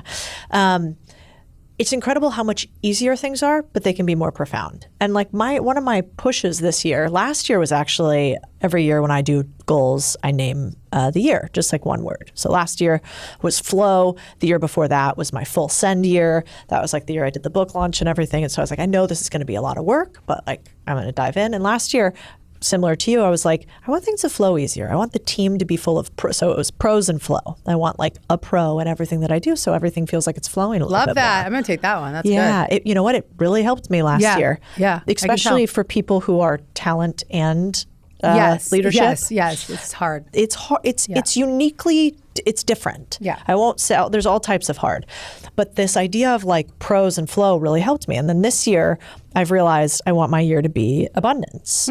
And so I've spent a lot of years building things. And this year, and I've always felt like, no, it's choose your hard. Like that was my tagline for forever, which maybe has consequences. Full send, everything has to be a struggle. You find your support, your purpose in the struggle. And this year I was like, I wonder what it would be like if we could just say like, there might be a lot of abundance that's coming my way. Yeah. So I was curious your take on like, if you're sitting down and writing goals right now as Gabrielle Bernstein, what does that look like? Do you name your year? are you really thoughtful about the words that you use? I am. Tell me about that. I'm actually doing my own manifesting challenge. I'm day 5. Oh, I love this. And yesterday was what are you a yes for? Day 3 was what are you a yes for? And I was really clear. I'm a yes for me this year, investing in me. And that means investing in my podcast space and investing in my production. And similar to what you said, just getting the top players around me so that I can be more in that creative space. And that clarity also is helping me because I said earlier, I'm juggling the Tupperware. I want to be just juggling the China. My husband was pulling me into something, because we worked together, he was pulling me into something that felt like Tupperware. And I was like, babe, I can't. I don't want to. I'm not going to, because I have that clarity about I'm going to be in me and investing in me. I really love for you this time for abundance. It's a very maternal nature. Oh my God, I'm channeling you. Okay, I don't want to do this. So funny you said that, because you know why abundance? Channeling. Also a bun, because I want to have a bun in the oven. I know. That's so wild. Okay, I know. Do you want me to channel for you? Yeah. Okay, so they're saying enjoy the fruits of your labor. The old energy of crush it, push it, that actually can't coexist with birthing. Okay, or receiving. Right? You need to get yourself into the receptive energy. Actually, you don't need to do anything. You're moving into receptive energy. Okay, and the receiving energy is going to be uncomfortable for you. You're going to be like, I don't know who this is. I don't know what to do here. But what you wanted, there's that desire is there, and so it is going to be facing parts of yourself. That's why the IFS stuff came up for you. Facing parts of yourself that need to be have compassion and need some love to say, okay, no, it's safe to stop crushing. Right? It's safe to stop pushing. It's safe to believe that things don't have to happen through force, but they can happen through freedom. And that there's a baby that's coming that wants to come in, needs you to settle. It's almost like your whole nervous system has to just shake out. And the irony, what's going to happen for you, Codie, is that the more you get into that abundance energy and that maternal energy and that flow, the more success you'll have. And you're going to be like, wait, why did I get this sooner? But it's okay, because you had to do everything that you've done to get to the place where now you can feel the freedom to let go. That's so creepy. That's so true. It's also weird because it makes me get a little emotional. You talking? Is that normal? It's good. I'm going to crack you. I know. Just one tear. I remember when I was on Diary of a CEO, I was like, Steven, I will not cry on this podcast. I watched but Gabrielle did. Yes, exactly. But that was beautiful. How do you ever get freaked out that you're going to say something and it's not? No, because I wouldn't. You've just been doing this for so long. I only get, like I said, information about up-leveling and higher purpose. And I get just beautiful information of people that are in transition or people that just in this moment, your baby's coming. It's the maternal energy that's coming through you. And that you need to get your energetic state to the same frequency that your physical state is. And your physical state's in really good shape. Interesting. Yeah. But it's just getting your energy to be receptive. So does that mean that when you say you have to get your nervous system shake out, what would that mean for people or I me? mean, for you, I think it's about reprioritizing where you invest, right? So it's if you're I could push further, I could push harder. In those moments where you hear that word push, I would just say, I can pause. Right? Just giving yourself that sort of back and forth of noticing the desire to push and then maybe giving yourself the permission to pause because that pushing is actually going to get in the way of the receiving. That's such a good point. Okay, I'll just give you all my good vendors and things I want to push. You can push this year? I'm not pushing. No pushing. No. What's this year? I'm in purpose. Oh, purpose is my word. Don't you feel? I feel like I look at you and would think purpose was every year. So purpose has been every year, but it's committing to me as the purpose. As the purpose, yeah. Well, so because you're serving all these, and that can be. But I do. You get off a stage, at least for me, and I'm so fired up, but also I just need to get home and have a tea or something and be by myself. So I imagine when you're serving all these people, there's a part of you that you're I gotta fill up again too. Yeah, that's why I moved my studio up to the country. And it's I'm just gonna try to be home more and then go out for things that I feel really purposeful. Oh, I love that. Well, that was so beautiful. I want to end on basically where you feel like we should end. For somebody who's listening, I want to serve. I thought about this the other day. on average, we get like 1 million to 3 million people listening to this across shorts and videos and all of it. And I took that really seriously. Like, Yeah. oh my God. Yeah, you forget who's listening. That's 1 million hours. Yes, we love you. Yeah, we love you. And I want to honor every single second of that because life is precious. And so as you think about, the person who is listening to this right now and hopefully finding guidance from it, what would you share? Well, I think a lot of your listeners are much like how I was when I was first starting out as an entrepreneur and was really like hustle and strive and push and make things happen. And I achieved successes that way. But I want to give them the moment to hear me now. This is with 20 years as an entrepreneur, or 25 years as an entrepreneur, and 20 years of spiritual wisdom, to say that you can do less and attract more, and that it's safe to slow down, and it's safe to invest in yourself. And the sooner you learn that, the more success you'll receive. So true. Promise? I promise I can stand by it. Gabrielle Bernstein, this was so good. Follow on all the socials. I love you on Instagram. Subscribe to the YouTube channel, Dear Gabby. I can't wait for the first episode. Thank you so much for being here. I love you. Right back at you.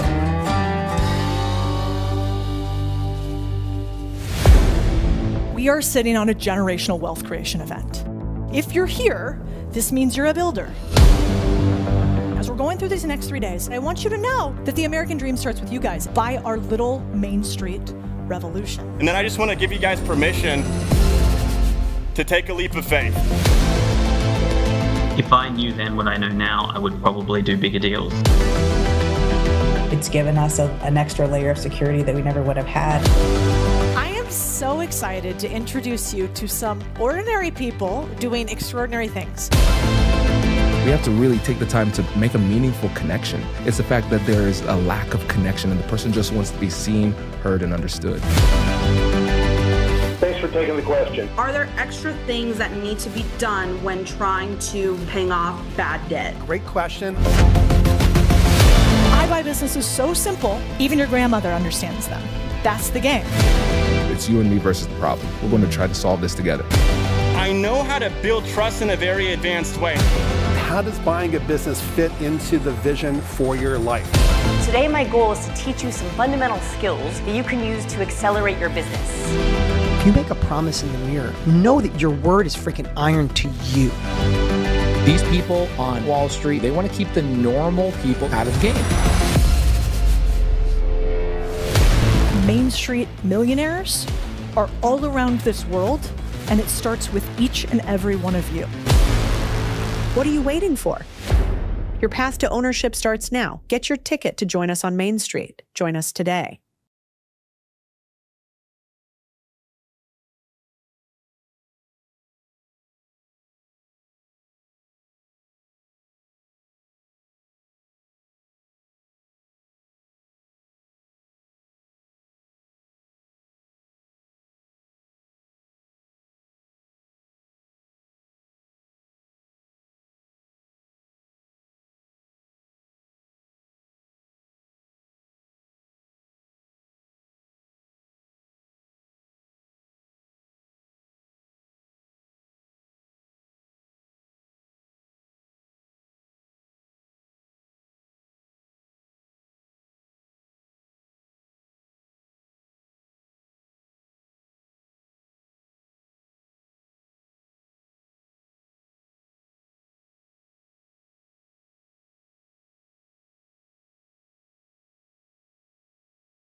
It is the only solution to prevent mass revolution. This guest today is so interesting. He's built one of the leading AI companies when it comes to taking our human mind and recreating it online. If any video you see online can be AI generated, how do you know what to trust? I almost literally hit post on a video that I didn't even create. Exactly. What jobs are the very first ones AI is going to take? Man, I feel like interesting. The most unique thing that you have is your mind. When everyone has the means of this hyper intelligent AI tool, people are going to pay attention to the things that stand out. Hi, and welcome back to the Big Deal podcast. I'm Codie Sanchez, and this guest today is so interesting. He's built one of the leading AI companies when it comes to taking our human mind and recreating it online. If at any point you have worried about all of this technology coming into your life and how to make sure you are a winner, not a loser in the AI race, this episode is for you. So without further ado, CEO of Delphi. So yesterday, I go on my Instagram, I click on a video, and I'm like, God, I don't remember recording that video. I didn't even catch it. My team had used AI voiceover on me. The only reason I caught it is because my new president was like, your voice inflection sounds weird. I almost literally hit post on a video that I didn't even create. And I think that's just touching the surface with AI. Now, you live in this world every single day. I guess one of my main questions is, do you think it's true that no entrepreneur is worried about AI taking over their jobs as entrepreneurs, or should everybody be thinking about what AI might take over? I mean, I think there are two parts of it. Is definitely a certain kind of person who's the doomer, who is absolutely terrified of what's going on. But this isn't the first time there's been something that has caused doomerism. You know, you think about Neil deGrasse Tyson's Cosmos. You know, you watch that show and you're like, oh my God, the world is huge. Life is insignificant. Why should I do anything? And then there's another kind of person who's like, wow, it's actually amazing that I'm alive and I'm empowered to do all these things and work. And so I think AI is just another thing that people like to create a catastrophe out of. Whereas instead it's more like, okay, it's a new thing. It's going to change a lot of things, but as humans, we find meaning and there are new ways of working and we don't have to do the things we don't want to do. And we can do more of what we want to do. I think I fall somewhere in between. I'm simultaneously excited about AI and scared about it. What do you do to not get left behind in a world of AI? I think you have to start with the end in mind. You know, there's a lot going on today. It can be very easy to, there's a new paper, there's a new prompting method. I think that's actually just fully a waste of time because these are all incremental steps towards what is inevitably a free, pretty much instantaneous, hyper-intelligent AI at your fingertips. That is the end in mind. And so we're on the path to getting there, but you should be planning for that as the end and not getting distracted with, okay, cool, new metrics. We're going to get there. It's inevitable. So I'm a super normie. So this morning I'm like, AI for idiots, Codie version. What does somebody who doesn't play in your world at all, we're not even on X, we don't know anything about AI except maybe that we've heard ChatGPT and we've been confused by Sam Altman on TV before. How do we start actually playing with this stuff live? Because you created a really fancy company that does this now, but you probably started with tinkering too. How does an average person tinker with AI today? I think it's good to know the historical context of AI and how it's grown. For example, when I got into AI in 2014, the coolest thing AI could do was tell you whether a picture was a cat or a dog.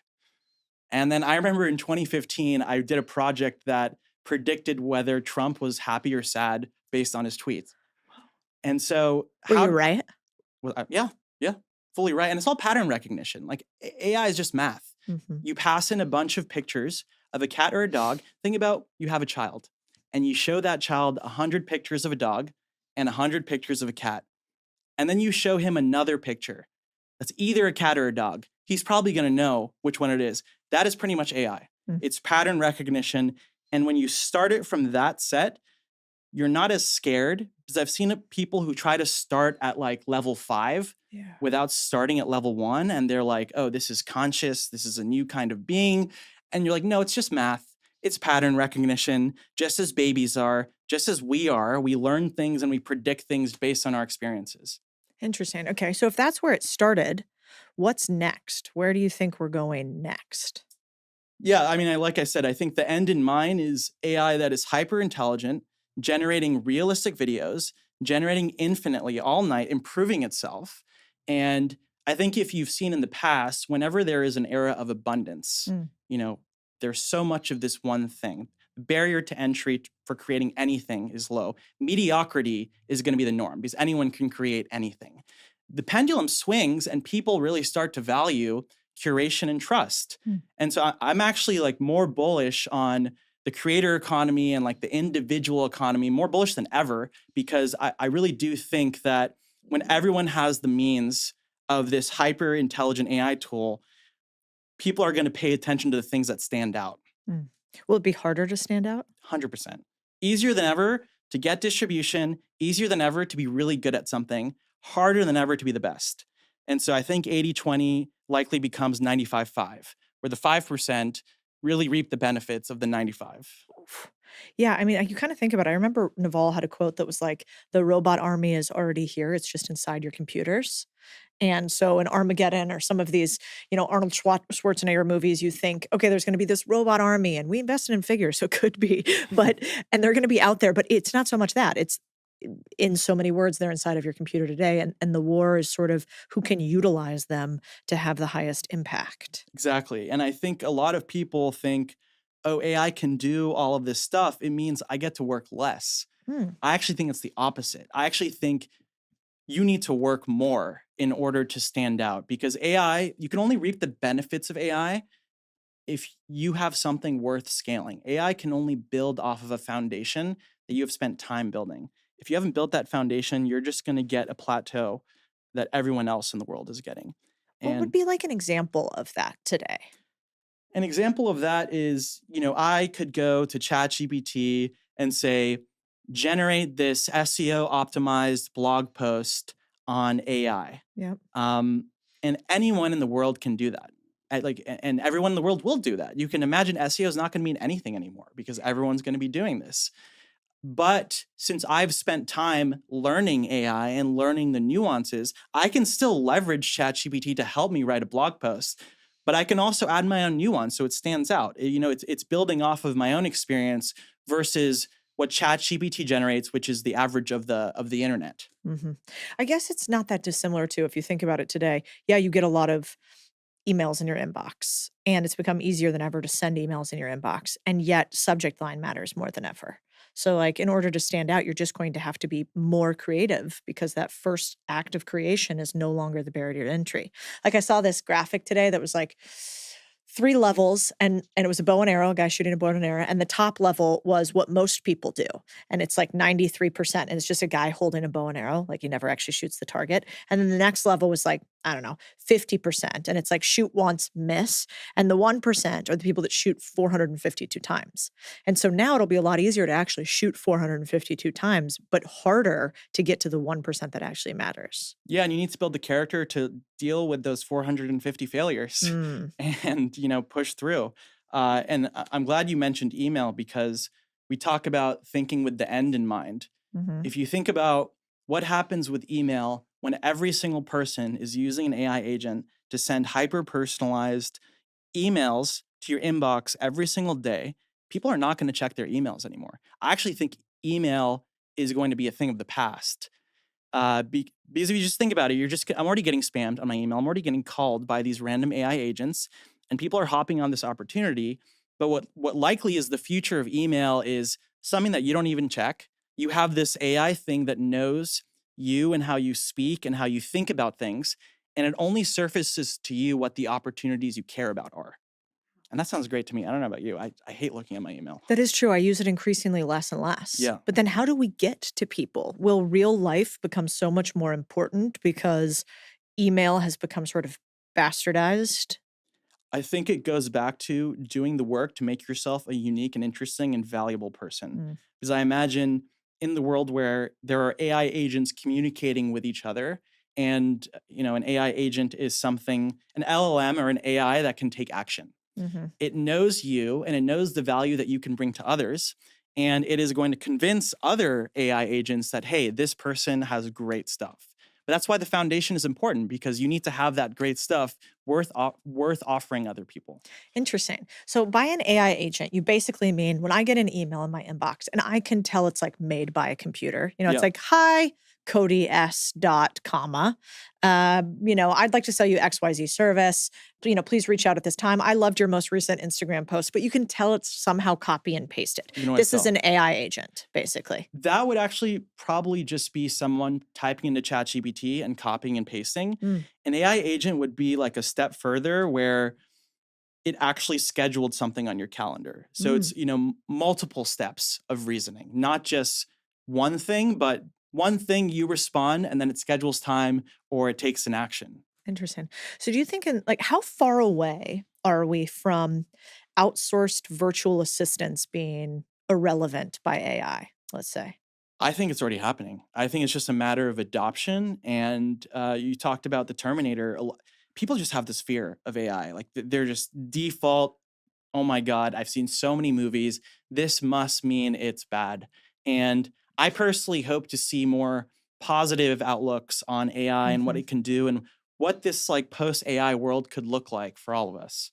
So basically, like right now today, I have virtual assistants for many of our companies. We might pay them $800 a month to $3,000 a month to do varying routinized tasks, Yep. such as scheduling, travel, email management, etc. Do you think right now today there are AI agents that are better, and how much cheaper than $800 to $3,000 a month? Well, it's kind of like power law. Maybe you have like a really, really good assistant who knows you super well and can be proactive. I don't think the agents we have right now are like that. Yeah. But at a bare bone assistant that can manage your inbox and even like schedule traveling for you, and it doesn't require that much personalization to your life and your nuances, yes, it's there. People are already doing it. And in a year, will it be so good, it will know me so well that it will make even somebody I've worked with for 2 or 3 years seem less relevant? Yes. And I think personalization and proactivity are the two things that I think over the next year are really going to be the things that take AI from a nice to have to, wow, this is ingrained in my life. I don't have to think about it. It's reaching out to me. It knows me and knows the way I respond to words. And I think that's when it becomes widely adopted. Interesting. Because it is actually hard to teach people to care, I think. Yeah. My dad always said you can lead a horse to water, but you can't make them drink. And so when you have employees, as you do too, at some point there's just this like give a fuckness Yeah. that is often missing. And if AI has found a way where give a fuckness doesn't actually matter, but it's just math and processing, that is going to be so valuable. Totally. And I think, hiring is still a play, but you just want to hire missionaries instead of mercenaries, people who do give a fuck. Interesting. And so do you think in the future you'll just have fewer, smarter humans who work for you? Yeah. I mean, I tell everyone we hire, I want a sub 50 person public company. And I think we can. You can do the job of 10 people. And specifically, AI really benefits generalists because it allows anyone to be a polymath. Before, to be a polymath, you really had to be like a special kind of person. But now AI democratizes access to specialization. You can become a specialist in a couple days. I don't know anything about pricing or branding, but I've become a branding and pricing specialist just by using OpenAI's latest $200 per month model, which sounds ridiculous, $200 per month for a model, but it's like having a consultant at your fingertips that has a PhD in branding or pricing. Yeah. And explain what a polymath is to anybody that doesn't know. Polymath is someone who is an expert in multiple things. They can context switch, they can be a great front-end engineer, and then play the violin. And then they can also be an amazing football player. Yeah, so this is kind of just like, what was that movie where you took the pill and all of a sudden you became superhuman? Limitless, yeah. This is like an enablement of that. 100%. Interesting. So we won't, well, theoretically, it is the same thing because the pill didn't make you buffer or stronger or whatever, but it did make you have this mental capacity that seemed absolutely unrivaled. Totally. And I think learning and education, I personally think, is one of the most optimistic outcomes of AI, because you see something, Bloom's Two Sigma, it's a study that shows that those who have a private tutor are more likely to succeed in life by like 2 standard deviations. And obviously those who have private tutors, you need money. And it's just not something that most people have access to. But AI allows that one-on-one learning experience for any kind of subject. And I think when the world is more educated, ultimately in results in new innovation, higher quality of living. So I think it's very, very, very positive thing.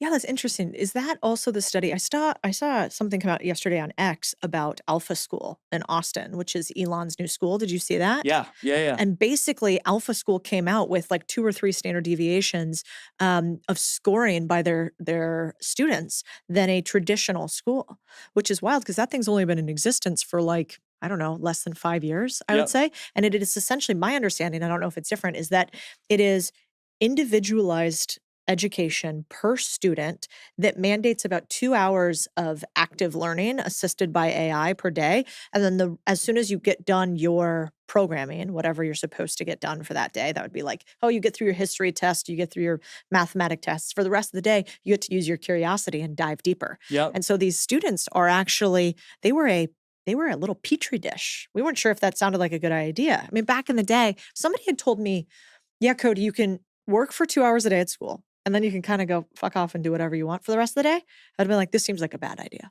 And yet they kind of tested it and it's working, Yeah, which is fascinating. it is. And it's both active learning and accountability and personalization. Like think about online courses. Online courses aren't doing so well. Course completion rate is in the low. And it's because they have this assumption that the 20 modules, I need to experience them in the same order that you need to experience them. But we're very different. We learn differently. And so the ordering of how you learn is different. And I mean, that's kind of like what we do. We have authors who have converted their books into these interactive learning experiences.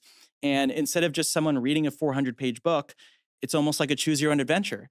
You choose what you want to learn, and then you get that proactivity on how it applies to your life. I mean, how many times have you read a book and you're like, wow, I learned so many things from this book, like this book right here. Yeah. And you don't actually apply it. For sure. And so I think active learning is really what turns learning into something that is applicable and people can actually measurably get better in their lives. Explain that a little more, because I think you guys are one of the best in the world at it at Delphi, and increasingly your roster of, big time thinkers and famous people who are using it is incredible. But traditional education would be like, okay, we have a curriculum. Here's what we go through every single day. You can either do it yourself at your own pace, or you can do it with the class, let's say, but you go from step 1 to 2 to 3 to 4. Yep. What does education look like with AI now? How exactly will that change? Totally. I mean, people are already using ChatGPT to learn, like a lot of things. I am. If you look at Wikipedia, which has documented all of human knowledge, very easy way to learn something. Wikipedia exists, but does anyone actually learn through Wikipedia? We read books, we watch YouTube videos, and I think there's an insight there about how we inherently trust things that come from human. It's just like a human need. So the next version of learning is a outcome like becoming a millionaire and learning a little bit about yourself, like almost like an initial survey, and then having this guided learning path over the next 30 days to make sure you understand the concepts that are relevant to you, to make sure you're applying them, and then evaluating whether you truly understand those concepts, and then continuous management until it becomes a habit. Could probably leverage concepts from, James Clear's Atomic Habits to see, how can you take a book and actually embed it in someone's mind for practice. Interesting. So like currently, let's say right now, we teach people to buy businesses. So they go through a course and curriculum that's, step 1 through 10 and how to buy a business, but it's linear. And in this future world, and we're using Delphi for a bunch of stuff in there, so I'm really excited about it. It would be like, okay, Cody, you tell me a little bit about yourself, and you rate, I don't know, at beginner level for business buying. So here's like all the opportunity areas that you're not very good at, as evidenced by the questions that you took. Yep. And so because of that, you know a lot about accounting. Yep. But you actually know nothing about how to communicate with sellers. You know nothing about how to actually find deals. So instead of wasting any of your time on accounting, you already passed that by. You're going to go straight to these other things, and you're going to score them as you progress. And then finally, when you've reached like the completion level that we think is appropriate, you'll get your little certificate, but also there'll be some sort of continuous learning option like a Duolingo, but tailored specifically to you. Exactly. We take a lot of inspiration from Duolingo in terms of, how can we make something learning that's engaging and fun and incentivized? Interesting. And so in the future, will we sit in classrooms with chalkboards with teachers, everybody teaching at the same level, or is this going extinct? Well, I do think the in-person experience is definitely always important, and I don't want to live in a world where we devalue that. I think AI is about providing access where previously there may not have been access. So maybe there is a classroom, you can communicate with other students, but then in the off time, you know, questions that you may be embarrassed to ask in class, or a private tutoring session, so you show up in class the next day more knowledgeable, you can participate more. That is a future that I'm more excited about.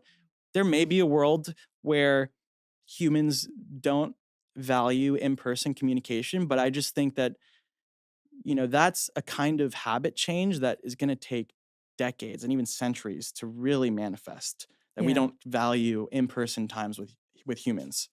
Right. Yeah, because at least for now, probably the thing that's super repetitive and easy to replicate is the knowledge. Yep. It's like 1 + 1 = 2 no matter what math teacher you have.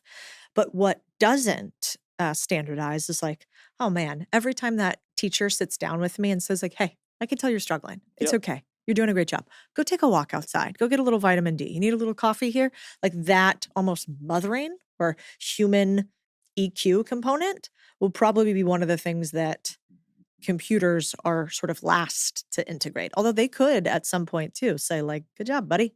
They could, but same as the Wikipedia thing. I think inherently there is just like this unknown psychological thing where I am talking to a human. Yeah. I'm not learning from Wikipedia, which is a summary of that human, or their AI, which is, you know, good access while I can have them, or maybe I'm too embarrassed to tell them the thing that I want to tell them. But in the end, it is the human. And we've seen that behavior with Delphi, where someone is, you know, learning from someone's digital mind and then ends up wanting to meet them even more. Yeah. It's like, oh, like I want to get to know this person. I really, really resonate with the things that they say.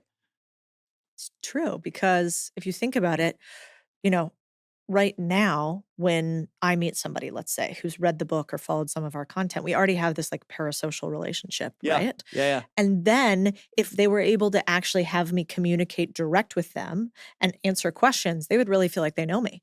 And then if I'm able to like get a bunch of information, let's say from them, so that every engagement we had, we got to know them too, that would be kind of interesting and doesn't exist today. Totally. And you know, you're a big creator. You're pretty well known. So parasocial relationships are pretty common with you. I think parasocial relationships going into the business world is pretty interesting. And what I mean by that is, you know, there's that leaked email from Mark Zuckerberg to Peter Thiel, where he says, like, I think my reputation with millennials and Gen Z are particularly important. And then a month later, he has a perm and a chain and like really, really caring about his brand. And he's a very calculating guy. Like, none of that is by accident. Yep. And so I think the insight that he has that I have seen with having my own clone is people connect with people and less so with brands, like nameless brands. And so from the business owner perspective, I think, you know, the founder-led influencer, the founder-led marketing is going to continue to become more as this idea of parasocial relationships with business owners starts to be more commonplace. It's so true. Like if you have a business today and you don't have an ability for your customers to relate individually with you or whoever you have as the face of your business, you're probably missing out on a big monetary opportunity. Totally. Like why do you think they put Jared for Subway? You know, and that one could go a little sideways, but it's because they needed a face to go with the brand. We Yep. don't associate with corporate logos the same way we do with humans. It's a really Totally. good point. Yeah. Explain what a clone is at Delphi, because I imagine people immediately think of like, I think that movie with Joaquin Phoenix where he has Scarlett Johansson in his ear and they become best buds and then she's best buds with everybody and his heart's broken. What is this clone that you guys do? Yeah, it's definitely not her. And then people love to reference that movie. I think it's like another dystopian movie, so I don't love it. And we're also moving away from the word clone because it gives that dystopian take. What do you call them? Digital mind. Like Okay. what we're doing really is the most unique thing that you have is your mind, you know, your expertise, your experiences. And up until now, the way that you scale that mind has a cap. You can only be in one place at one time. You write content to scale your mind, but it's not you. It lacks the personalization. There's no way to scale personalization. Yep. So a digital mind is something that understands your tone, your style, your thinking, allows you to scale your thoughts like a book, but is bidirectional and personalized, like talking with you would be. Yeah, I mean, you could even think about it, in a non-dystopian way. Like, let's say you have an accounting practice right now, and you have a process and systems that you use for every single person you input. And then at one point, you're like, I'm so overwhelmed. I can't do anybody else's accounting. I need to hire somebody else. And then I have to train them on everything that I know about accounting. And so I hire another person, and then I hire another person. And that's how we get, Ernst and Young and these big, huge companies. Yep. Well, in the future, part of that can be, hey, I have all these systems and processes. Every time I onboard a client, I don't actually hire a new person. I just have them interface with my AI. And so I've essentially become not only superhuman mind, but superhuman hands, because as opposed to having to hire thousands, I have now individually created a business that is based on one sort of data set, me. Yeah, and think about when you scale to thousands, at least from what I hear, the biggest problem when you scale as a company is that people stop making decisions in line with your culture Yep. and how you do things. Like that's where things really break. And so Sam Altman talks about the one person $1 billion tech company, but maybe there is the one person $1 billion company in general. It doesn't necessarily need to be a software company. Oh, yeah, absolutely. I mean, and also, I think if I remember when I first started a business, one of my favorite mentors said to me, he's like, before you even start, I'm going to tell you what your biggest problem is going to be. I already know. And I'm like, perfect. Tell me. And he's like, no, I'm going to write it down. He put it on a little piece of paper. He's like, I'm going to put it in an envelope. I'm going to date it over the part that I zipped it so you can see that I haven't changed it. Then when you have your first problem, come sit down with me. We'll talk about it. And so I remember I started the business. I'm like, all right, whatever, weirdo. So I start the business, sit back down with him later. I'm like, I have this huge issue. It's a total nightmare. He's like, wait, pulls out the envelope, hands me the envelope, and he goes, before you tell me, I want you to remember this. I still have it. And I said, he said, what's your issue? And I was like, well, this person's doing XYZ thing. And he opens up and he just says, the best thing about your business, the people. The worst thing about the business, the people. Yep. And so that is very true. Every time you get in business, scaling humans is really, really hard. Yep. And so I think this will be a huge unlock for business leaders if they think about it. That's why I did like that idea of like entrepreneurs aren't as scared about AI because they're thinking about how to use it, not how to get used by it. And even if they want to hire people, it makes their team more effective. We have CEOs Yep. whose teams like love the clone because they don't want to bother the CEO, and they're using it to okay, is this how he would make or she would make decisions? What do you think is the most interesting thing happening in AI right now that most people are not aware of? Like today, right now. I really pay attention to the psychological impacts of AI. Hmm. And so I find these video generation models really interesting because again, I always think in the end in mind. Like what does this mean for our digital behavior? And if if any video you see online can be AI generated or any picture and it's near perfect, how do you know what to trust? People are either going to trust everything or default it's going to be I'm not trusting that. I'm not trusting that. So I really think it's interesting as these things get better. Like, will social media still hold a role? Like, what technology needs to be available to make social media something that we can still use? Probably some sort of like trust authentication layer, where it is like this is AI generated, this is true, this is false, and you have these companies like Polymarket and Kalshi. They are these companies where you can bet on events. And I don't know how they validate whether an event actually happened or not, but they have found a way. So I think it's really interesting what the future looks like of trust. And are we going to be okay with not knowing that something is true or false? Or are we going to want to know, like, this is a deep fake, or my voice was stolen and now it's being used to call my grandma to send her money? So I think that's a little scary. And I think there needs to be solutions around that. It's a great point. I was off Twitter for like 4 days this week, and all of a sudden I came back and it's like the CIA confirms there are astral projected huge beings on Mars that came to the US that built the pyramids. Did you see this? And then there's like some pillars underneath the Fully bought pyramids. that. Did I you? told my sister, I was like, this is so cool. This changes everything. And she's like, that's not real. Yeah, I'm so interested. But my immediate take was like, okay, I guess maybe. I don't know. Like, but what are you going to do? Because there's so many wild things coming out nonstop. You're like, for sure, JFK assassination happened by the CIA. I have no idea how to prove any of that. So what does happen in the future in order to know if things are truth or not? Do you think that the next biggest AI company is actually just is it just authentication? Will there be some stamp, or is AI smarter than a stamp? I think it's such a difficult problem to solve because you get into like political bias and like what's actually right, what's true and what's false. And then you have like the Orwellian 1984 view where if someone has control over what's true, then like they can control the narrative of history. So it would require creating like an unbiased AI that has access to just like the stream of the internet in real time. And maybe it's something like what I mentioned is the future of email, where the future browser is something that can filter things that it knows are true or has some like importance in your life. Because like you said, we see all these crazy things these days on television and on social media, and it's just like, oh, cool. Could be. Yeah. Well, Aliens. just like don't care anymore. Like it's kind of crazy. Yeah, I mean, think about what they would have to do to break through and make me really concerned. I mean, they've literally released multiple times that aliens exist from the government. And now there's this thing about CIA and the pyramids.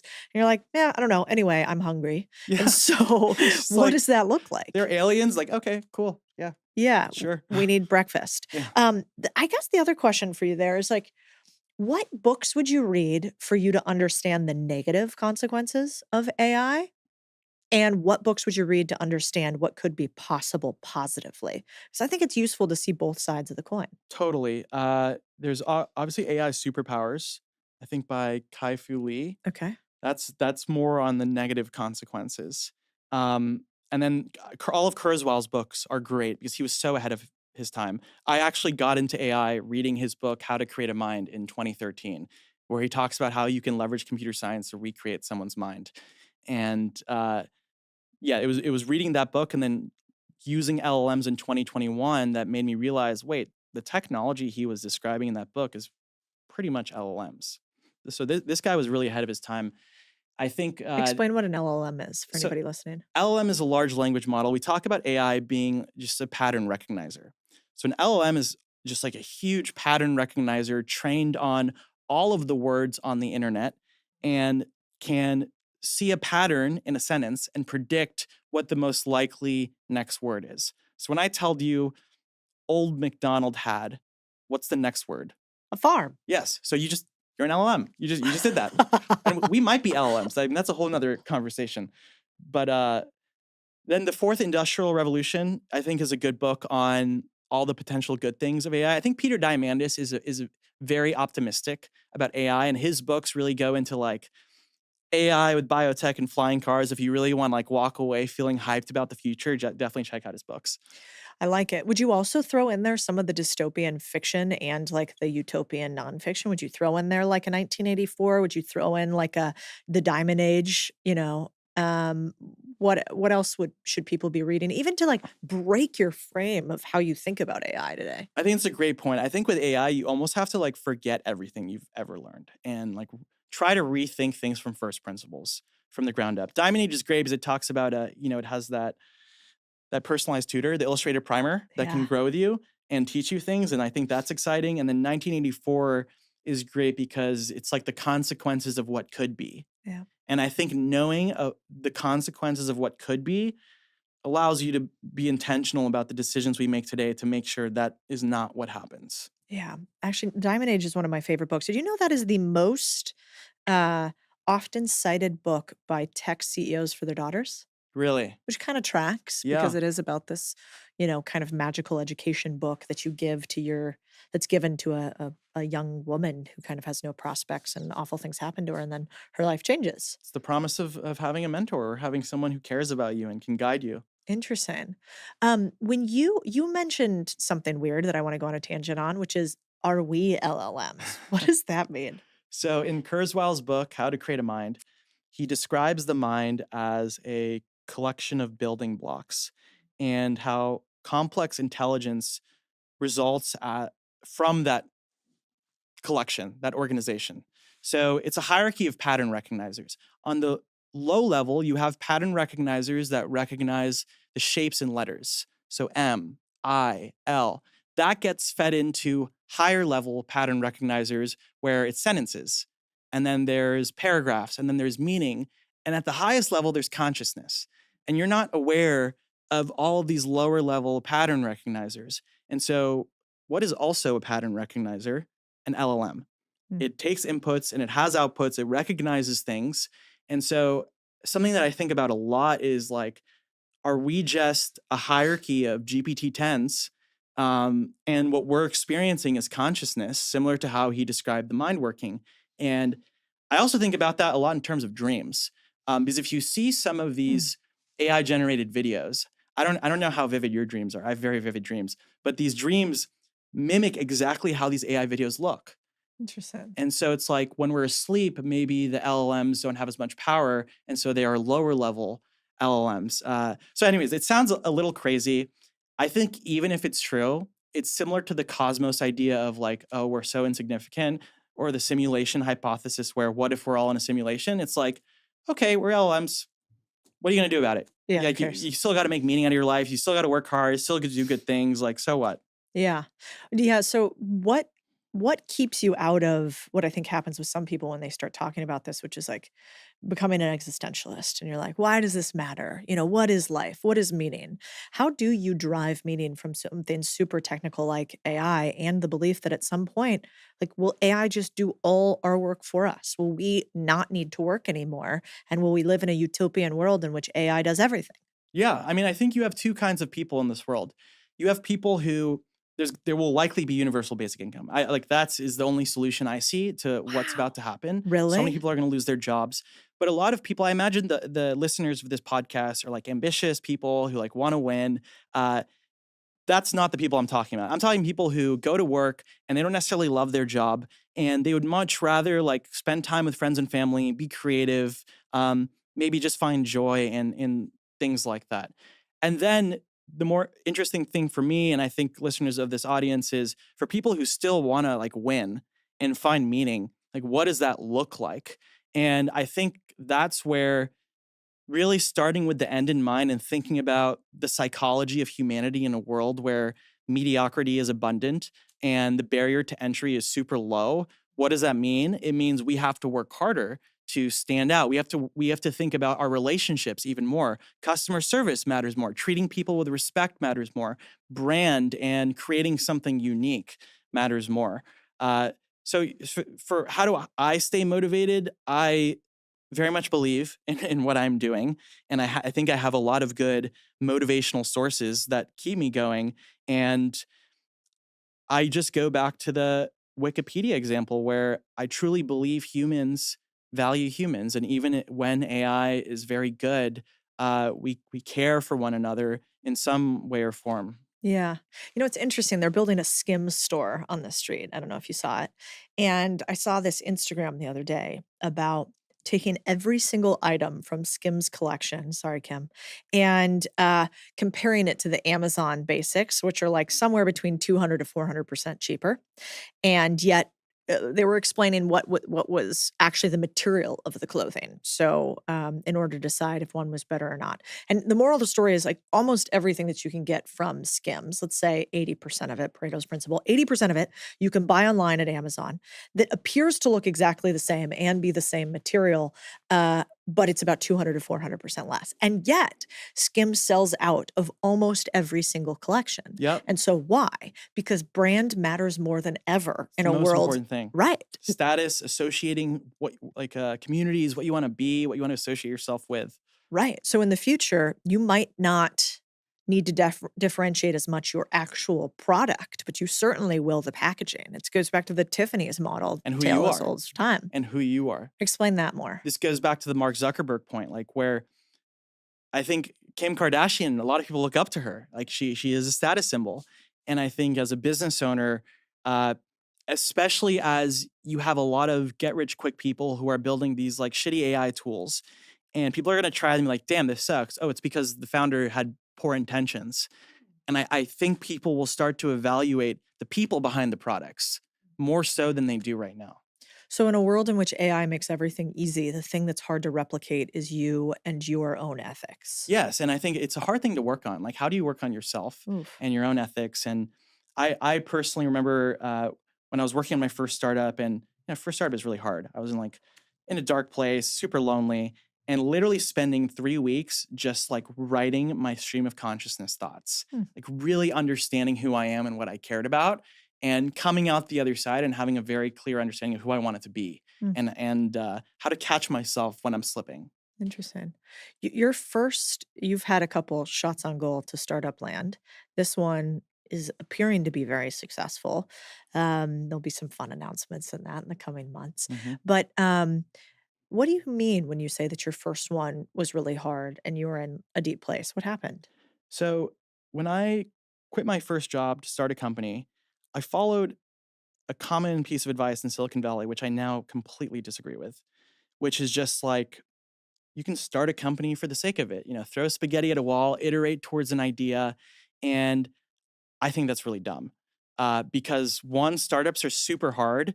And the only thing that's motivating you through that 7 days a week, if you really are passionate about what you're working on, and two, if everyone is throwing spaghetti at the wall, what's left? Like, what is left to work on? Like, all the low hanging fruit of ideas I think have been grabbed, and the only ideas worth pursuing take a long time to really like manifest and flesh out. And so my first startup, I left, didn't really have a plan. I was a solo founder, didn't really have any mentors in my life.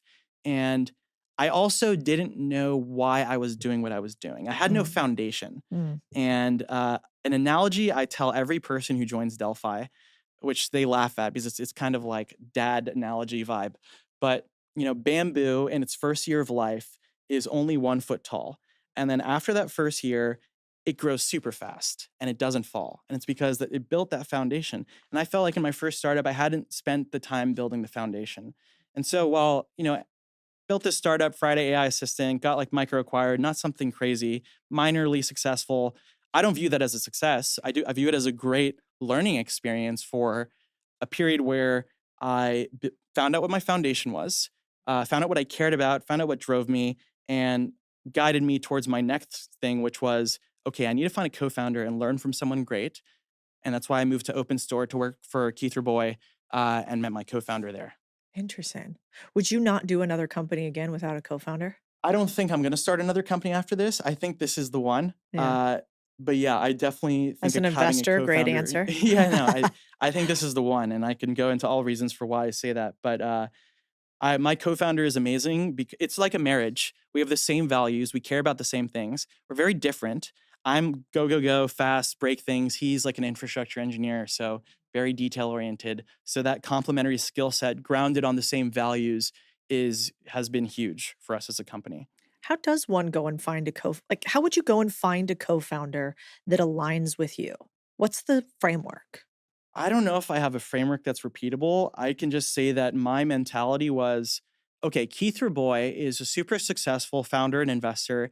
He has this kind of crazy mindset about work where, you got to work 7 days a week. The movie Whiplash is like a great movie, which is, I personally love it. We make all of our new hires watch it. And so I was like, okay, the type of person that's going to go move to Miami, which isn't a proven out tech scene, to go work for Keith is someone that is open to this work ideology and someone who's open to risk, because moving to Miami is just like, why would you do that if you work in tech? So that's why I ended up working at that company.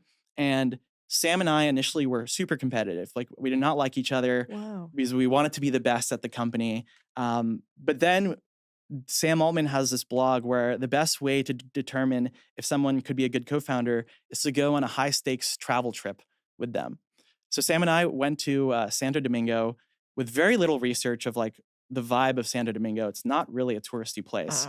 And we definitely had some high stakes situations that resulted in us being like, you know what? I think this could work out. That's a great idea, actually. Yeah. It's probably a great idea for dating, too. Totally. Like, if you're going to Totally. date somebody, skip the 2-year process to figure out if you like each other and go do something really, really hard, the two of you together for an extended period. With no plans. With no plans and see what happens. Yeah. It was great. Interesting. Yeah, that could have gone really bad. Yeah, it could have. It almost did, yeah. Yeah, Santo Domingo's a little sketchy. I've been there before. Yeah.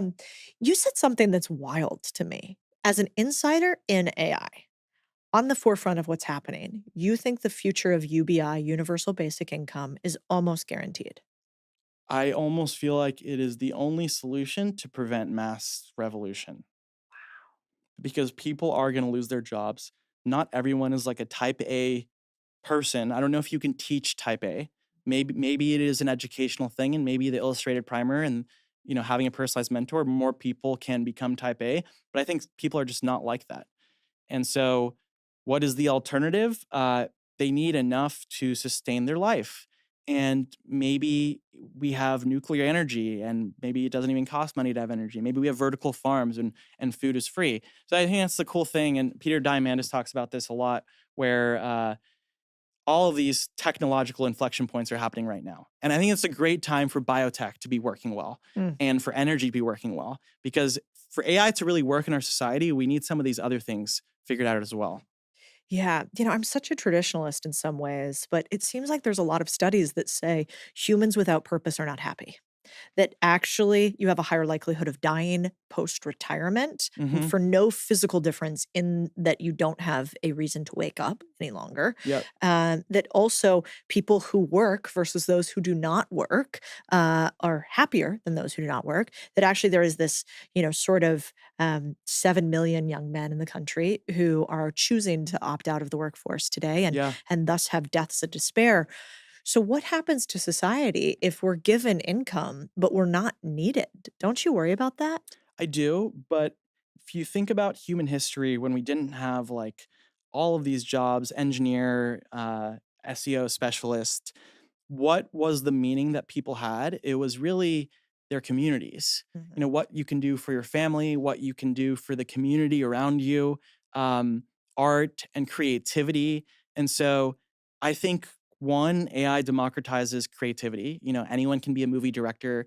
I personally think that's awesome because I've always had dreams to like create a Christopher Nolan like movie. I don't have the skill set to do it, but maybe with AI I can try something, and I think that's personally very exciting. Yeah. And then the community, I think maybe we'll go back to like a community-based society, which I think people are usually happier when they have a community and they're not just adding value to the shareholders, but they're adding value to the people they love. Interesting.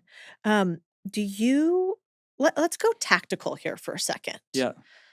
If AI is going to take jobs, but people still need them pre-UBI, let's create some bridge between the two. What jobs are the very first ones AI is going to take?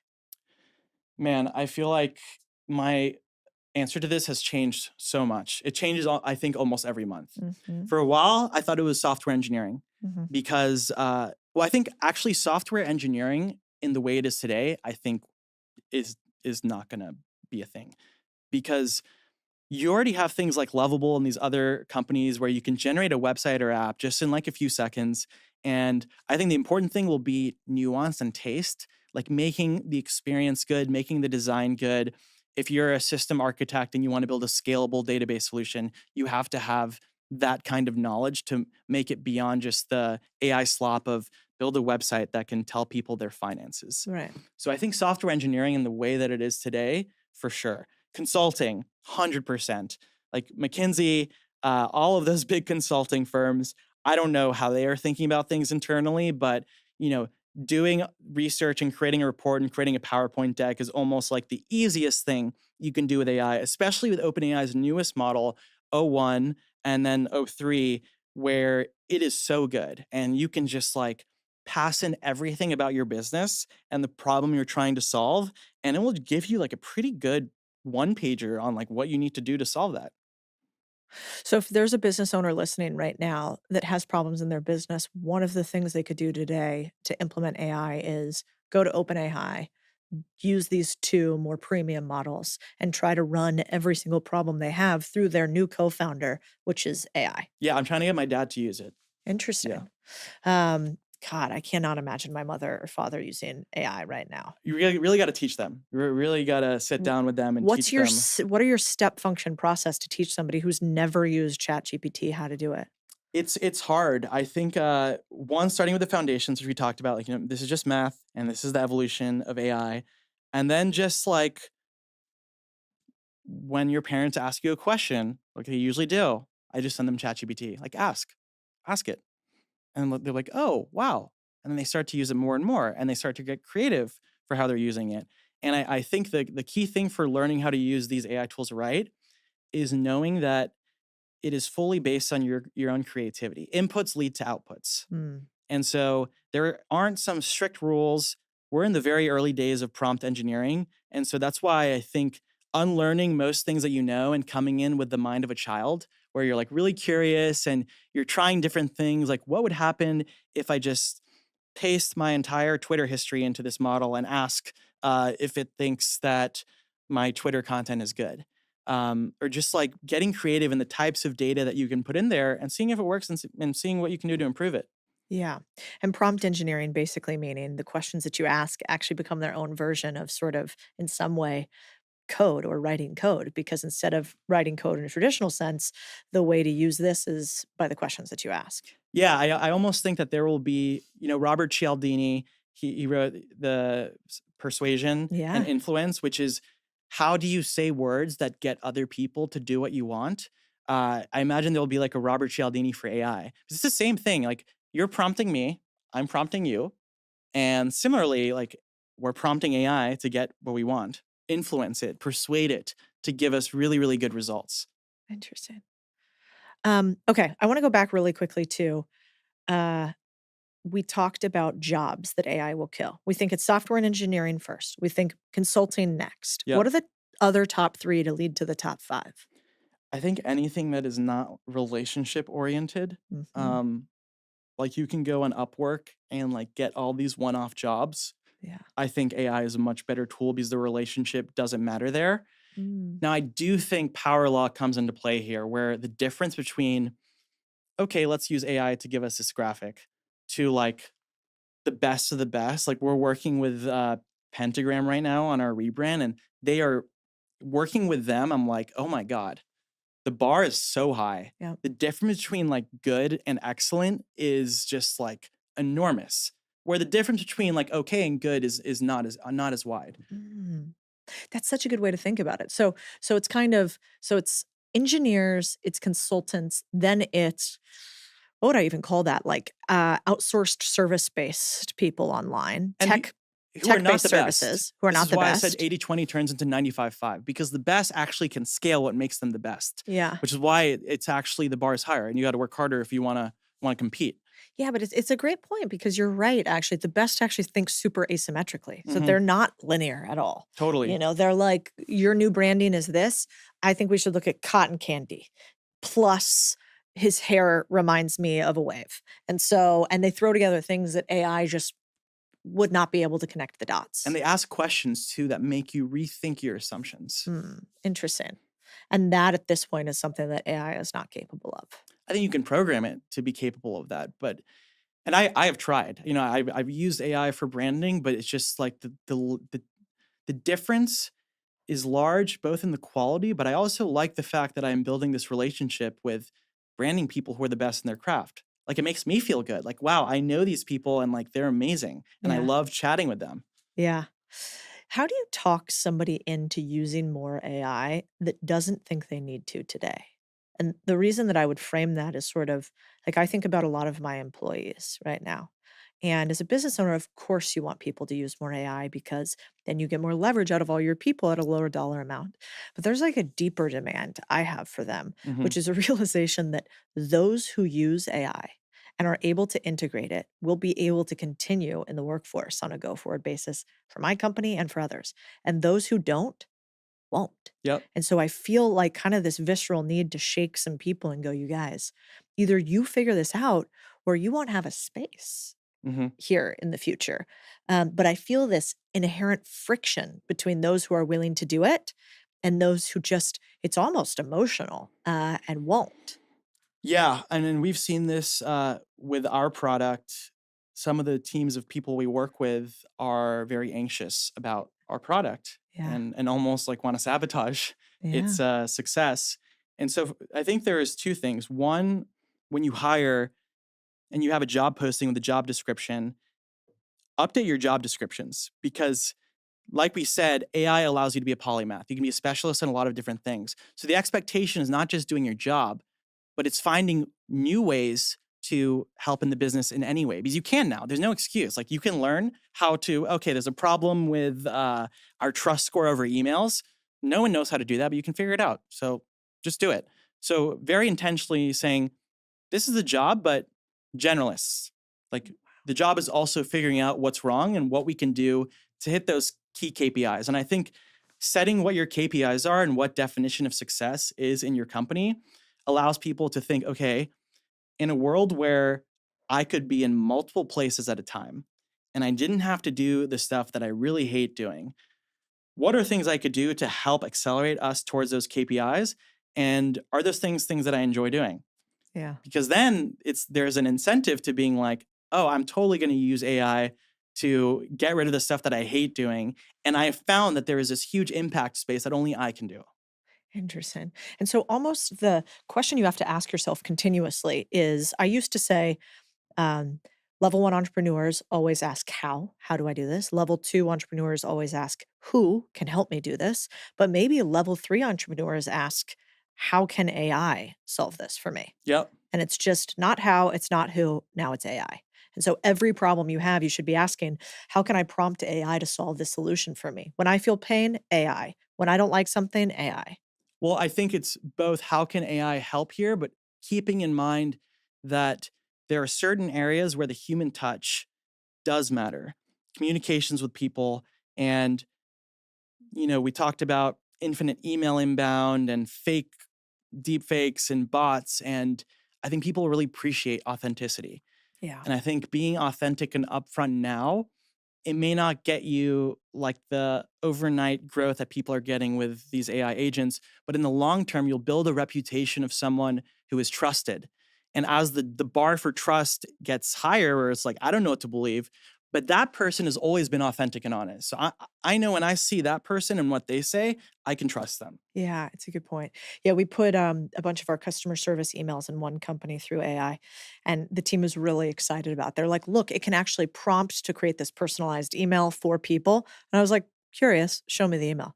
I'm like, for the love of all that's holy, please never send these to anybody, because they felt like computerized sloppiness. Yeah. And so you have to make sure, I think, in some ways, that the things you do with AI don't become complacent, because it would almost be better to have a slightly badly written human email than to have a mid AI based email. Yeah. Or what I do with my digital mind is I just send them my clone. Customers who have questions, it's in the product. I send them the clone and they know it's my clone. But the alternative is either me not having time to meet over the next few weeks or answer any emails, or me sending them our documentation, which has so many pages, they don't want to read and look for the whole thing. So instead, it's just a much more convenient way for them to get the information they need. God, I really need to get my clone going with you, don't I? Oh yeah, we're gonna get it set up in the next week. Okay. When it comes to AI in particular, and like hiring, you had mentioned the resume, and that you should put on there that, there needs to be like some AI first. Like, how else do you think about hiring in a world with AI? Is there anything else different that you do today? Yeah, I don't know if this is different because of AI, but we hire two kinds of people at Delphi. Either those that are the top 0.1% in what they do. And how do you know they are the top 0.1%? They are more artists than scientists. They're kind of like Rick Rubin vibes. Wow. You don't want to hire people who are externally motivated. You want to hire people who are obsessed with being the best. And so I talked to you about this growth guy we just hired. He's obsessed with the craft, and he can just obsess and talk about it for like an hour straight. And I'm like, oh my God, I would work for you. And I think that's a key thing. I would work for you in your best form. Yeah. And then the other kind of person we hire is the usually high school or college dropout or young person, very scrappy, high slope. And you can learn a lot about slope based on, one, in the interview process, are they using AI to learn different things? For me, how they talk to my clone. They're curious about the business. They're learning things. They're learning fast. And, our first hire was this 17-year-old kid from Belgium who now has a visa. Now he's in San Francisco. And he has designed everything in our app. And some people say the best part of our Delphi is our design. And it's just like some 17-year-old kid who has just hustled and worked super hard because he has the potential to be that 0.1%. Yeah. I was talking with Ankur the other day from Carrie, Yeah. and one of the lines I loved the best that he said on that podcast, if you guys haven't listened to it, you should. He was it's called, he's the founder of Carrie. And so one of our other portfolio companies, but he said a line that you guys live in San Francisco that I forget often. And I think people do in the rest of the country, that in Silicon Valley, the magic of it is that is one of the few places in the world where we unequivocally are fascinated by what young people are obsessed with. That the age has no bearing on how intelligent you are or how efficient you are or whether you should be listened to or not. And it's like a Latina from a culture where it's like, you're too young. Like, nope. That is opposite in Silicon Valley. Yep. And it sort of feels like if you're a young person today with tech where you are, man, what a time to be alive. Because you will be listened to in a way that you never have before, I think, as our ability to go backwards and learn all this stuff is so much less than your ability to natively integrate it. Totally. And I talked about people needing to unlearn their assumptions in order to like really open their mind in what this AI first world looks like. And some people are very rigid in their way of thinking, and it's a lot harder for them. But the great thing about young people is that full open mind. The sky's the limit. They haven't been told no so much in their life that they've become cynical, and it's like default no. It's like default yes. Let's see what's possible. Yeah, and you know what's fascinating too? In some way in this world today, I always loved that line, which is, pessimists sound smart and optimists make money. Mm-hmm. I think increasingly, though, with technology, optimists are going to win even more Yep. because pessimists sound incredible on the internet. I hear them all day, every day. It's not possible to do this. Businesses don't make sense. Not anybody could buy them. Not everybody could own a business. You could never make that much money.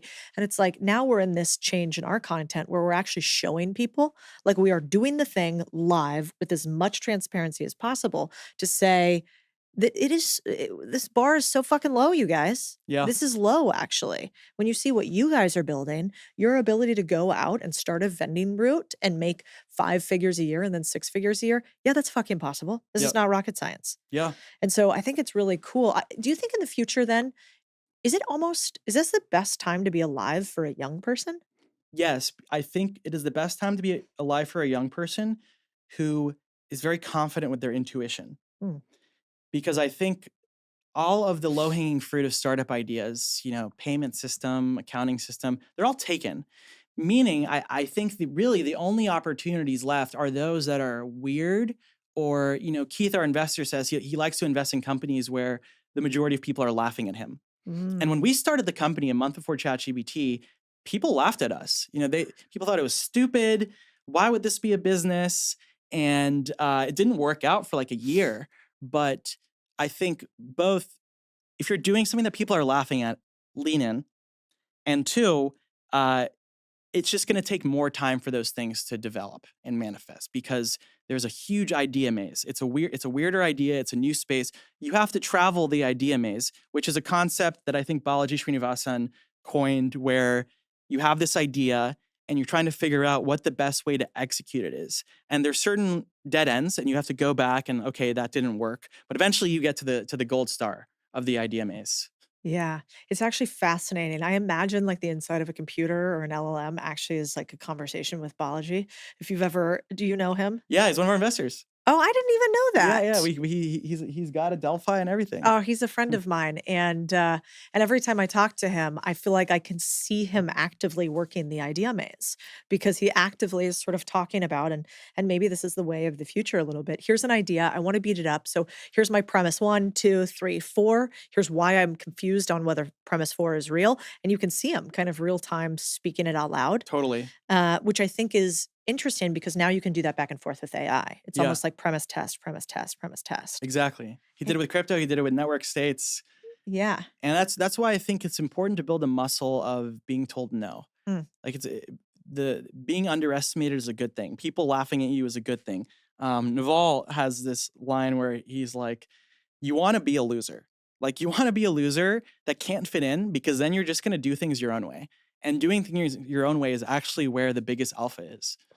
That's so true. Yeah. Did you have a moment where you were laughed at when you started the company? So many times. I mean, people were like, one, oh, like you're not OpenAI, you don't have any AI researchers, you're not going to succeed. You need to own the model. The model is where the moat is, which actually turns out the model's commoditized, and I think the foundation model companies are at most at risk. Two is like, why would people want this? I don't get it. And it just made me realize that people are very much thinking like now, and we need to teach people more to think about the end in mind, like the projection, like where is this going? Why does this matter? And why is this? Delphi is rooted in human psychology. We want to learn from other people. We read books. We watch YouTube videos. Sometimes we pay for coaching. It's first principles thinking like, yes, it works. And I actually think the book that helped me stick with Delphi for the first year, which was not easy, not working, is a book called Loon Shots. It's one of our required readings in our company. And in the book, he talks about this concept of the false fail. And basically, it's where something fails, but not because the idea is bad, but because something else about it is bad, like the execution. And so he talks about Peter Thiel evaluating MySpace as a social network, and people are leaving MySpace. And some people are like, oh, social networks don't work. Like, you shouldn't invest in social networks. But what Peter Thiel found is people are leaving MySpace because it's very buggy. There's a lot of bugs. And Facebook does not have bugs, and it's working pretty well. So he's like, okay, MySpace is a false fail, so I'm going to invest in Facebook. And so similar with Delphi, it's like, okay, false fail. The brand isn't good enough for Delphi to work. People are trusting us with their data, so it has to be like a really, really trusting brand, really high quality product. What other books are on your required reading list for your high performers? A lot. So we got Loon Shots, of course, 0 to 1, but that's like a classic tech bro book. Build by Tony Fadell, one of my favorite books. He talks about how you want to follow your intuition first and then data second. And I really resonate with that because in the end, our intuition is all we have. I would rather be wrong listening to my own intuition than listening to someone else, because at least if you're wrong, you get the data and your intuition improves. Another is, I said 7 Powers, Loon Shots, 0 to 1, Mastery by Robert Greene, How to Be the Best. He's on the podcast tomorrow. Really? I know. He's like on my list of like people I'm going to geek out the most about meeting. Amazing. Yeah, I'm very concerned about what questions to ask. You should send me any if you have some. I will totally send you. I will totally make send me you look some. smart. Breaking the Habit of Being Yourself, Joe Dispenza, very big believer in manifestation and energy. And then not a required reading, but it's around is the book about my grandfather, which successful entrepreneur in Iran. And he was actually like a Rockefeller type of Iran before the revolution happened. And he had a book written about him, about his values.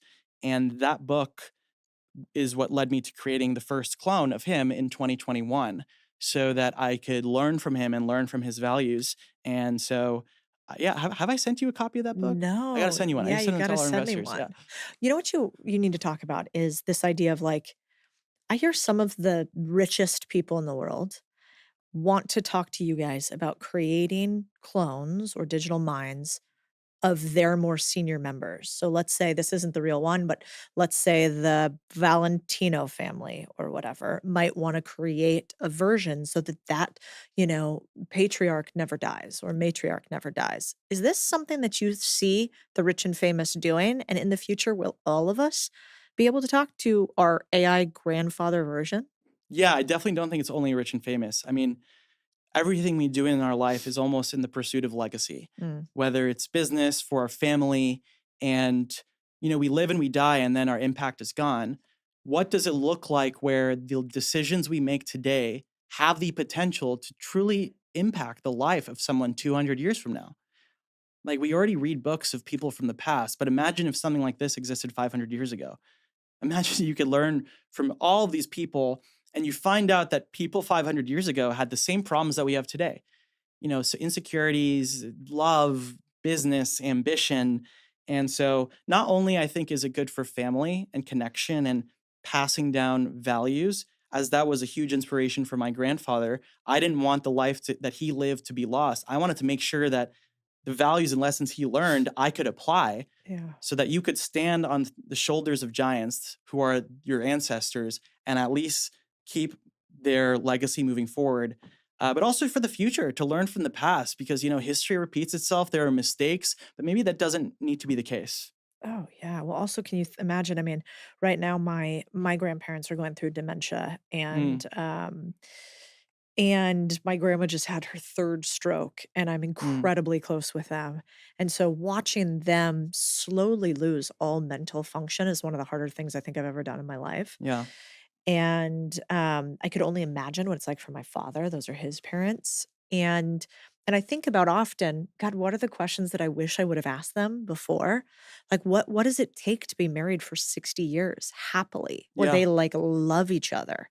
What lessons would you have for having kids who are so close as a family unit that, we get together constantly and are always laughing? Like, the real things that matter in life, not, Yeah. not what your tech stack was, but, something deeper. Yeah. And if I had gotten some of that from them, that would have been priceless to me. Yeah. I mean, it's same thing with my grandparents and my parents. That's why we're working on this interview mode feature where you can get them to answer questions about themselves over a period of time. Luckily, my grandpa had a book, but not everyone has a book. So how do you get that information down Yeah. so it can be preserved? Yeah, that's such an interesting idea because for those that are close, with your family, how many times do you, at least for me, I always go to my dad with work stuff. And it's not so much that he's done exactly the same thing. There's just a wisdom And a that's there. trust. And a Yeah. trust. He wants the best for you. Right. No exterior Yeah. motives, no real. Unconditional love. Right. Yeah. And so what would that be like after he was gone to still be able to talk to a version of him? And Oof. even your kids to be able to experience him the way that you experienced him. They just get on TikTok, watch me dance, they'll be Oh perfectly man, fine. TikTok. Yeah. um, really fascinating. Okay, where I kind of want to end is with all of this going on with AI, there's so many shiny objects, things we can chase. Where should we really be narrowing down today? And how do you decide what is important to you to focus on in a world in which information is totally abundant? Yeah, I mean, shiny object syndrome is abundant right now. There's like a new thing every day on Twitter. I think that the top things to keep in mind, it is easier than ever to build a sexy demo that goes viral on Twitter. And the fact that it goes viral incentivizes more of that. And so don't get sucked into the hype of a Twitter demo because it is much harder to build something that is scalable. The initial Delphi demo was super easy. Actually making Delphi useful was much harder. Number two is I actually think pay attention to the motives of the founders of the company Mm. because not only does that matter for someone who's building like a get rich quick scheme and then the AI product that you're using is no longer active. Two, it matters for your data. Mm. You don't want to work with a company that you are talking to or giving your data to, and then they're using your data to train their models, and now you're losing your IP and moat. So I actually think getting to know the intents of the founders are really important. And then the last thing is back to what we've been saying over and over again, thinking with the end in mind.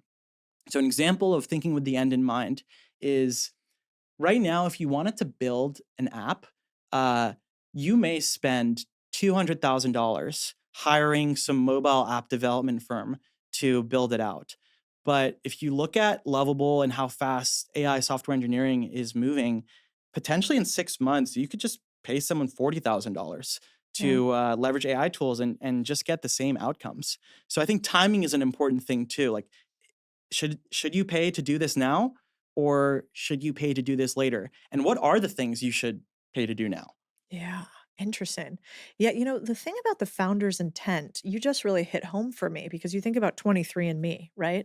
Bankruptcy proceedings.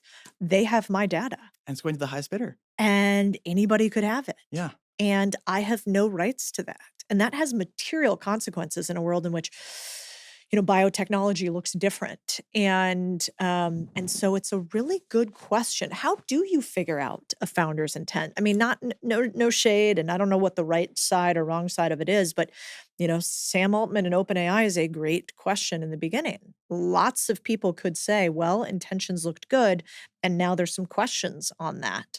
How do you think you actually figure out somebody's real intentions when you're going to give them your dollars and your data? Yeah, I mean, I am a huge fan of Sam Altman and OpenAI, so I have a lot of respect for what they've done.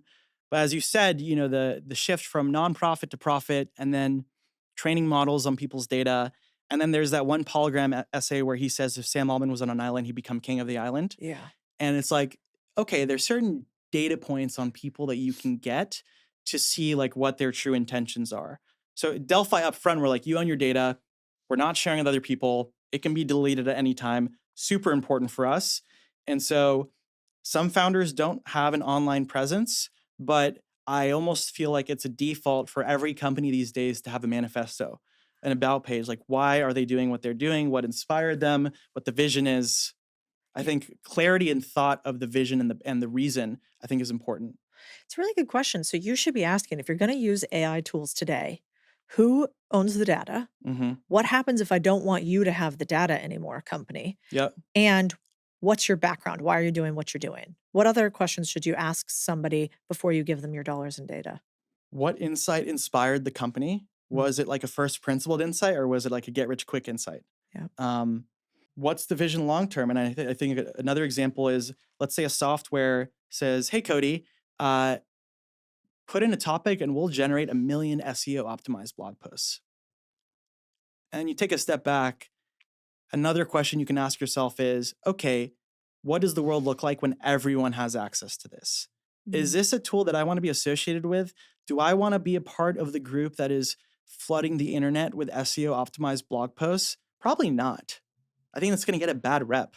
Yeah, no, I don't. Interesting. Okay, in closing, for somebody who wants to get on this journey, one, they should definitely go to Delphi. They can play with your clone live, so they could Yes. actually talk to you. Ask my Delphi. Yeah, if you like anything that Dara's talked about today, you can literally go there and have a conversation with you, which I think is really cool. Yeah. So have you're this with all actually your podcast hosts. Yeah, you literally can basically say, I like something that happened and I'm watching somebody like Dara put it into action, which I think is also a really good thing to do. A lot of people are talking about things. That's a big problem that I have with AI today. It's like, okay, you guys are all talking about theoretically what AI could be doing, but can you take it all the way to fruition? We just did this on a YouTube video. I saw this thing on Twitter where a guy started talking about being able to do this XYZ activity. When we did XYZ activity, what we found is it wasn't exactly the way it was portrayed. Yep. It a took lot of that. way longer. Yeah. It was way harder. There was much more human interaction. And so when we did it, we were kind of like, all right, at the end, you could do this. But currently, it's like watching a toddler with an iPad, heavy supervision, Yeah. right? Lots of interaction. And so I think seeing people do it live is super important. But for somebody else who just wants to start on the path of AI, is the answer just go to ChatGPT and start playing? Or what's the playbook for somebody that wants to learn more and doesn't know where to start? I think first thing is first principles. Like really try to understand the why of all these things and build up your foundation from the ground up. So you start with floor 3 without floor 1 and 2, building's going to fall. Mhm. You got to build that foundation. And it takes time, but like that's how you're going to grow a strong, tall building. 2, with that first principles, having a long-term view. The long-term view is what it's going to set people apart. 3 is, like you said, getting started with the ChatGPT, being creative, not being afraid of things not working. Yeah. And then 4 is consistency. Because there is shiny object syndrome, because there is TikTok, attention spans are lower than ever, and people are less and less willing to like do the work for long periods of time. And I think that's actually like a huge competitive advantage if you're able to do that. Yeah, consistency plus grit. Yeah. What are your favorite GPTs to use? Like I use Perplexity a lot and I use Grok for Twitter, just like news-based. Do you have different ones that you use for different things? Yeah. O1 is great for those consulting like projects. Okay. It's $200 per month, but I think totally worth it. Claude is particularly good for language and writing. Yep.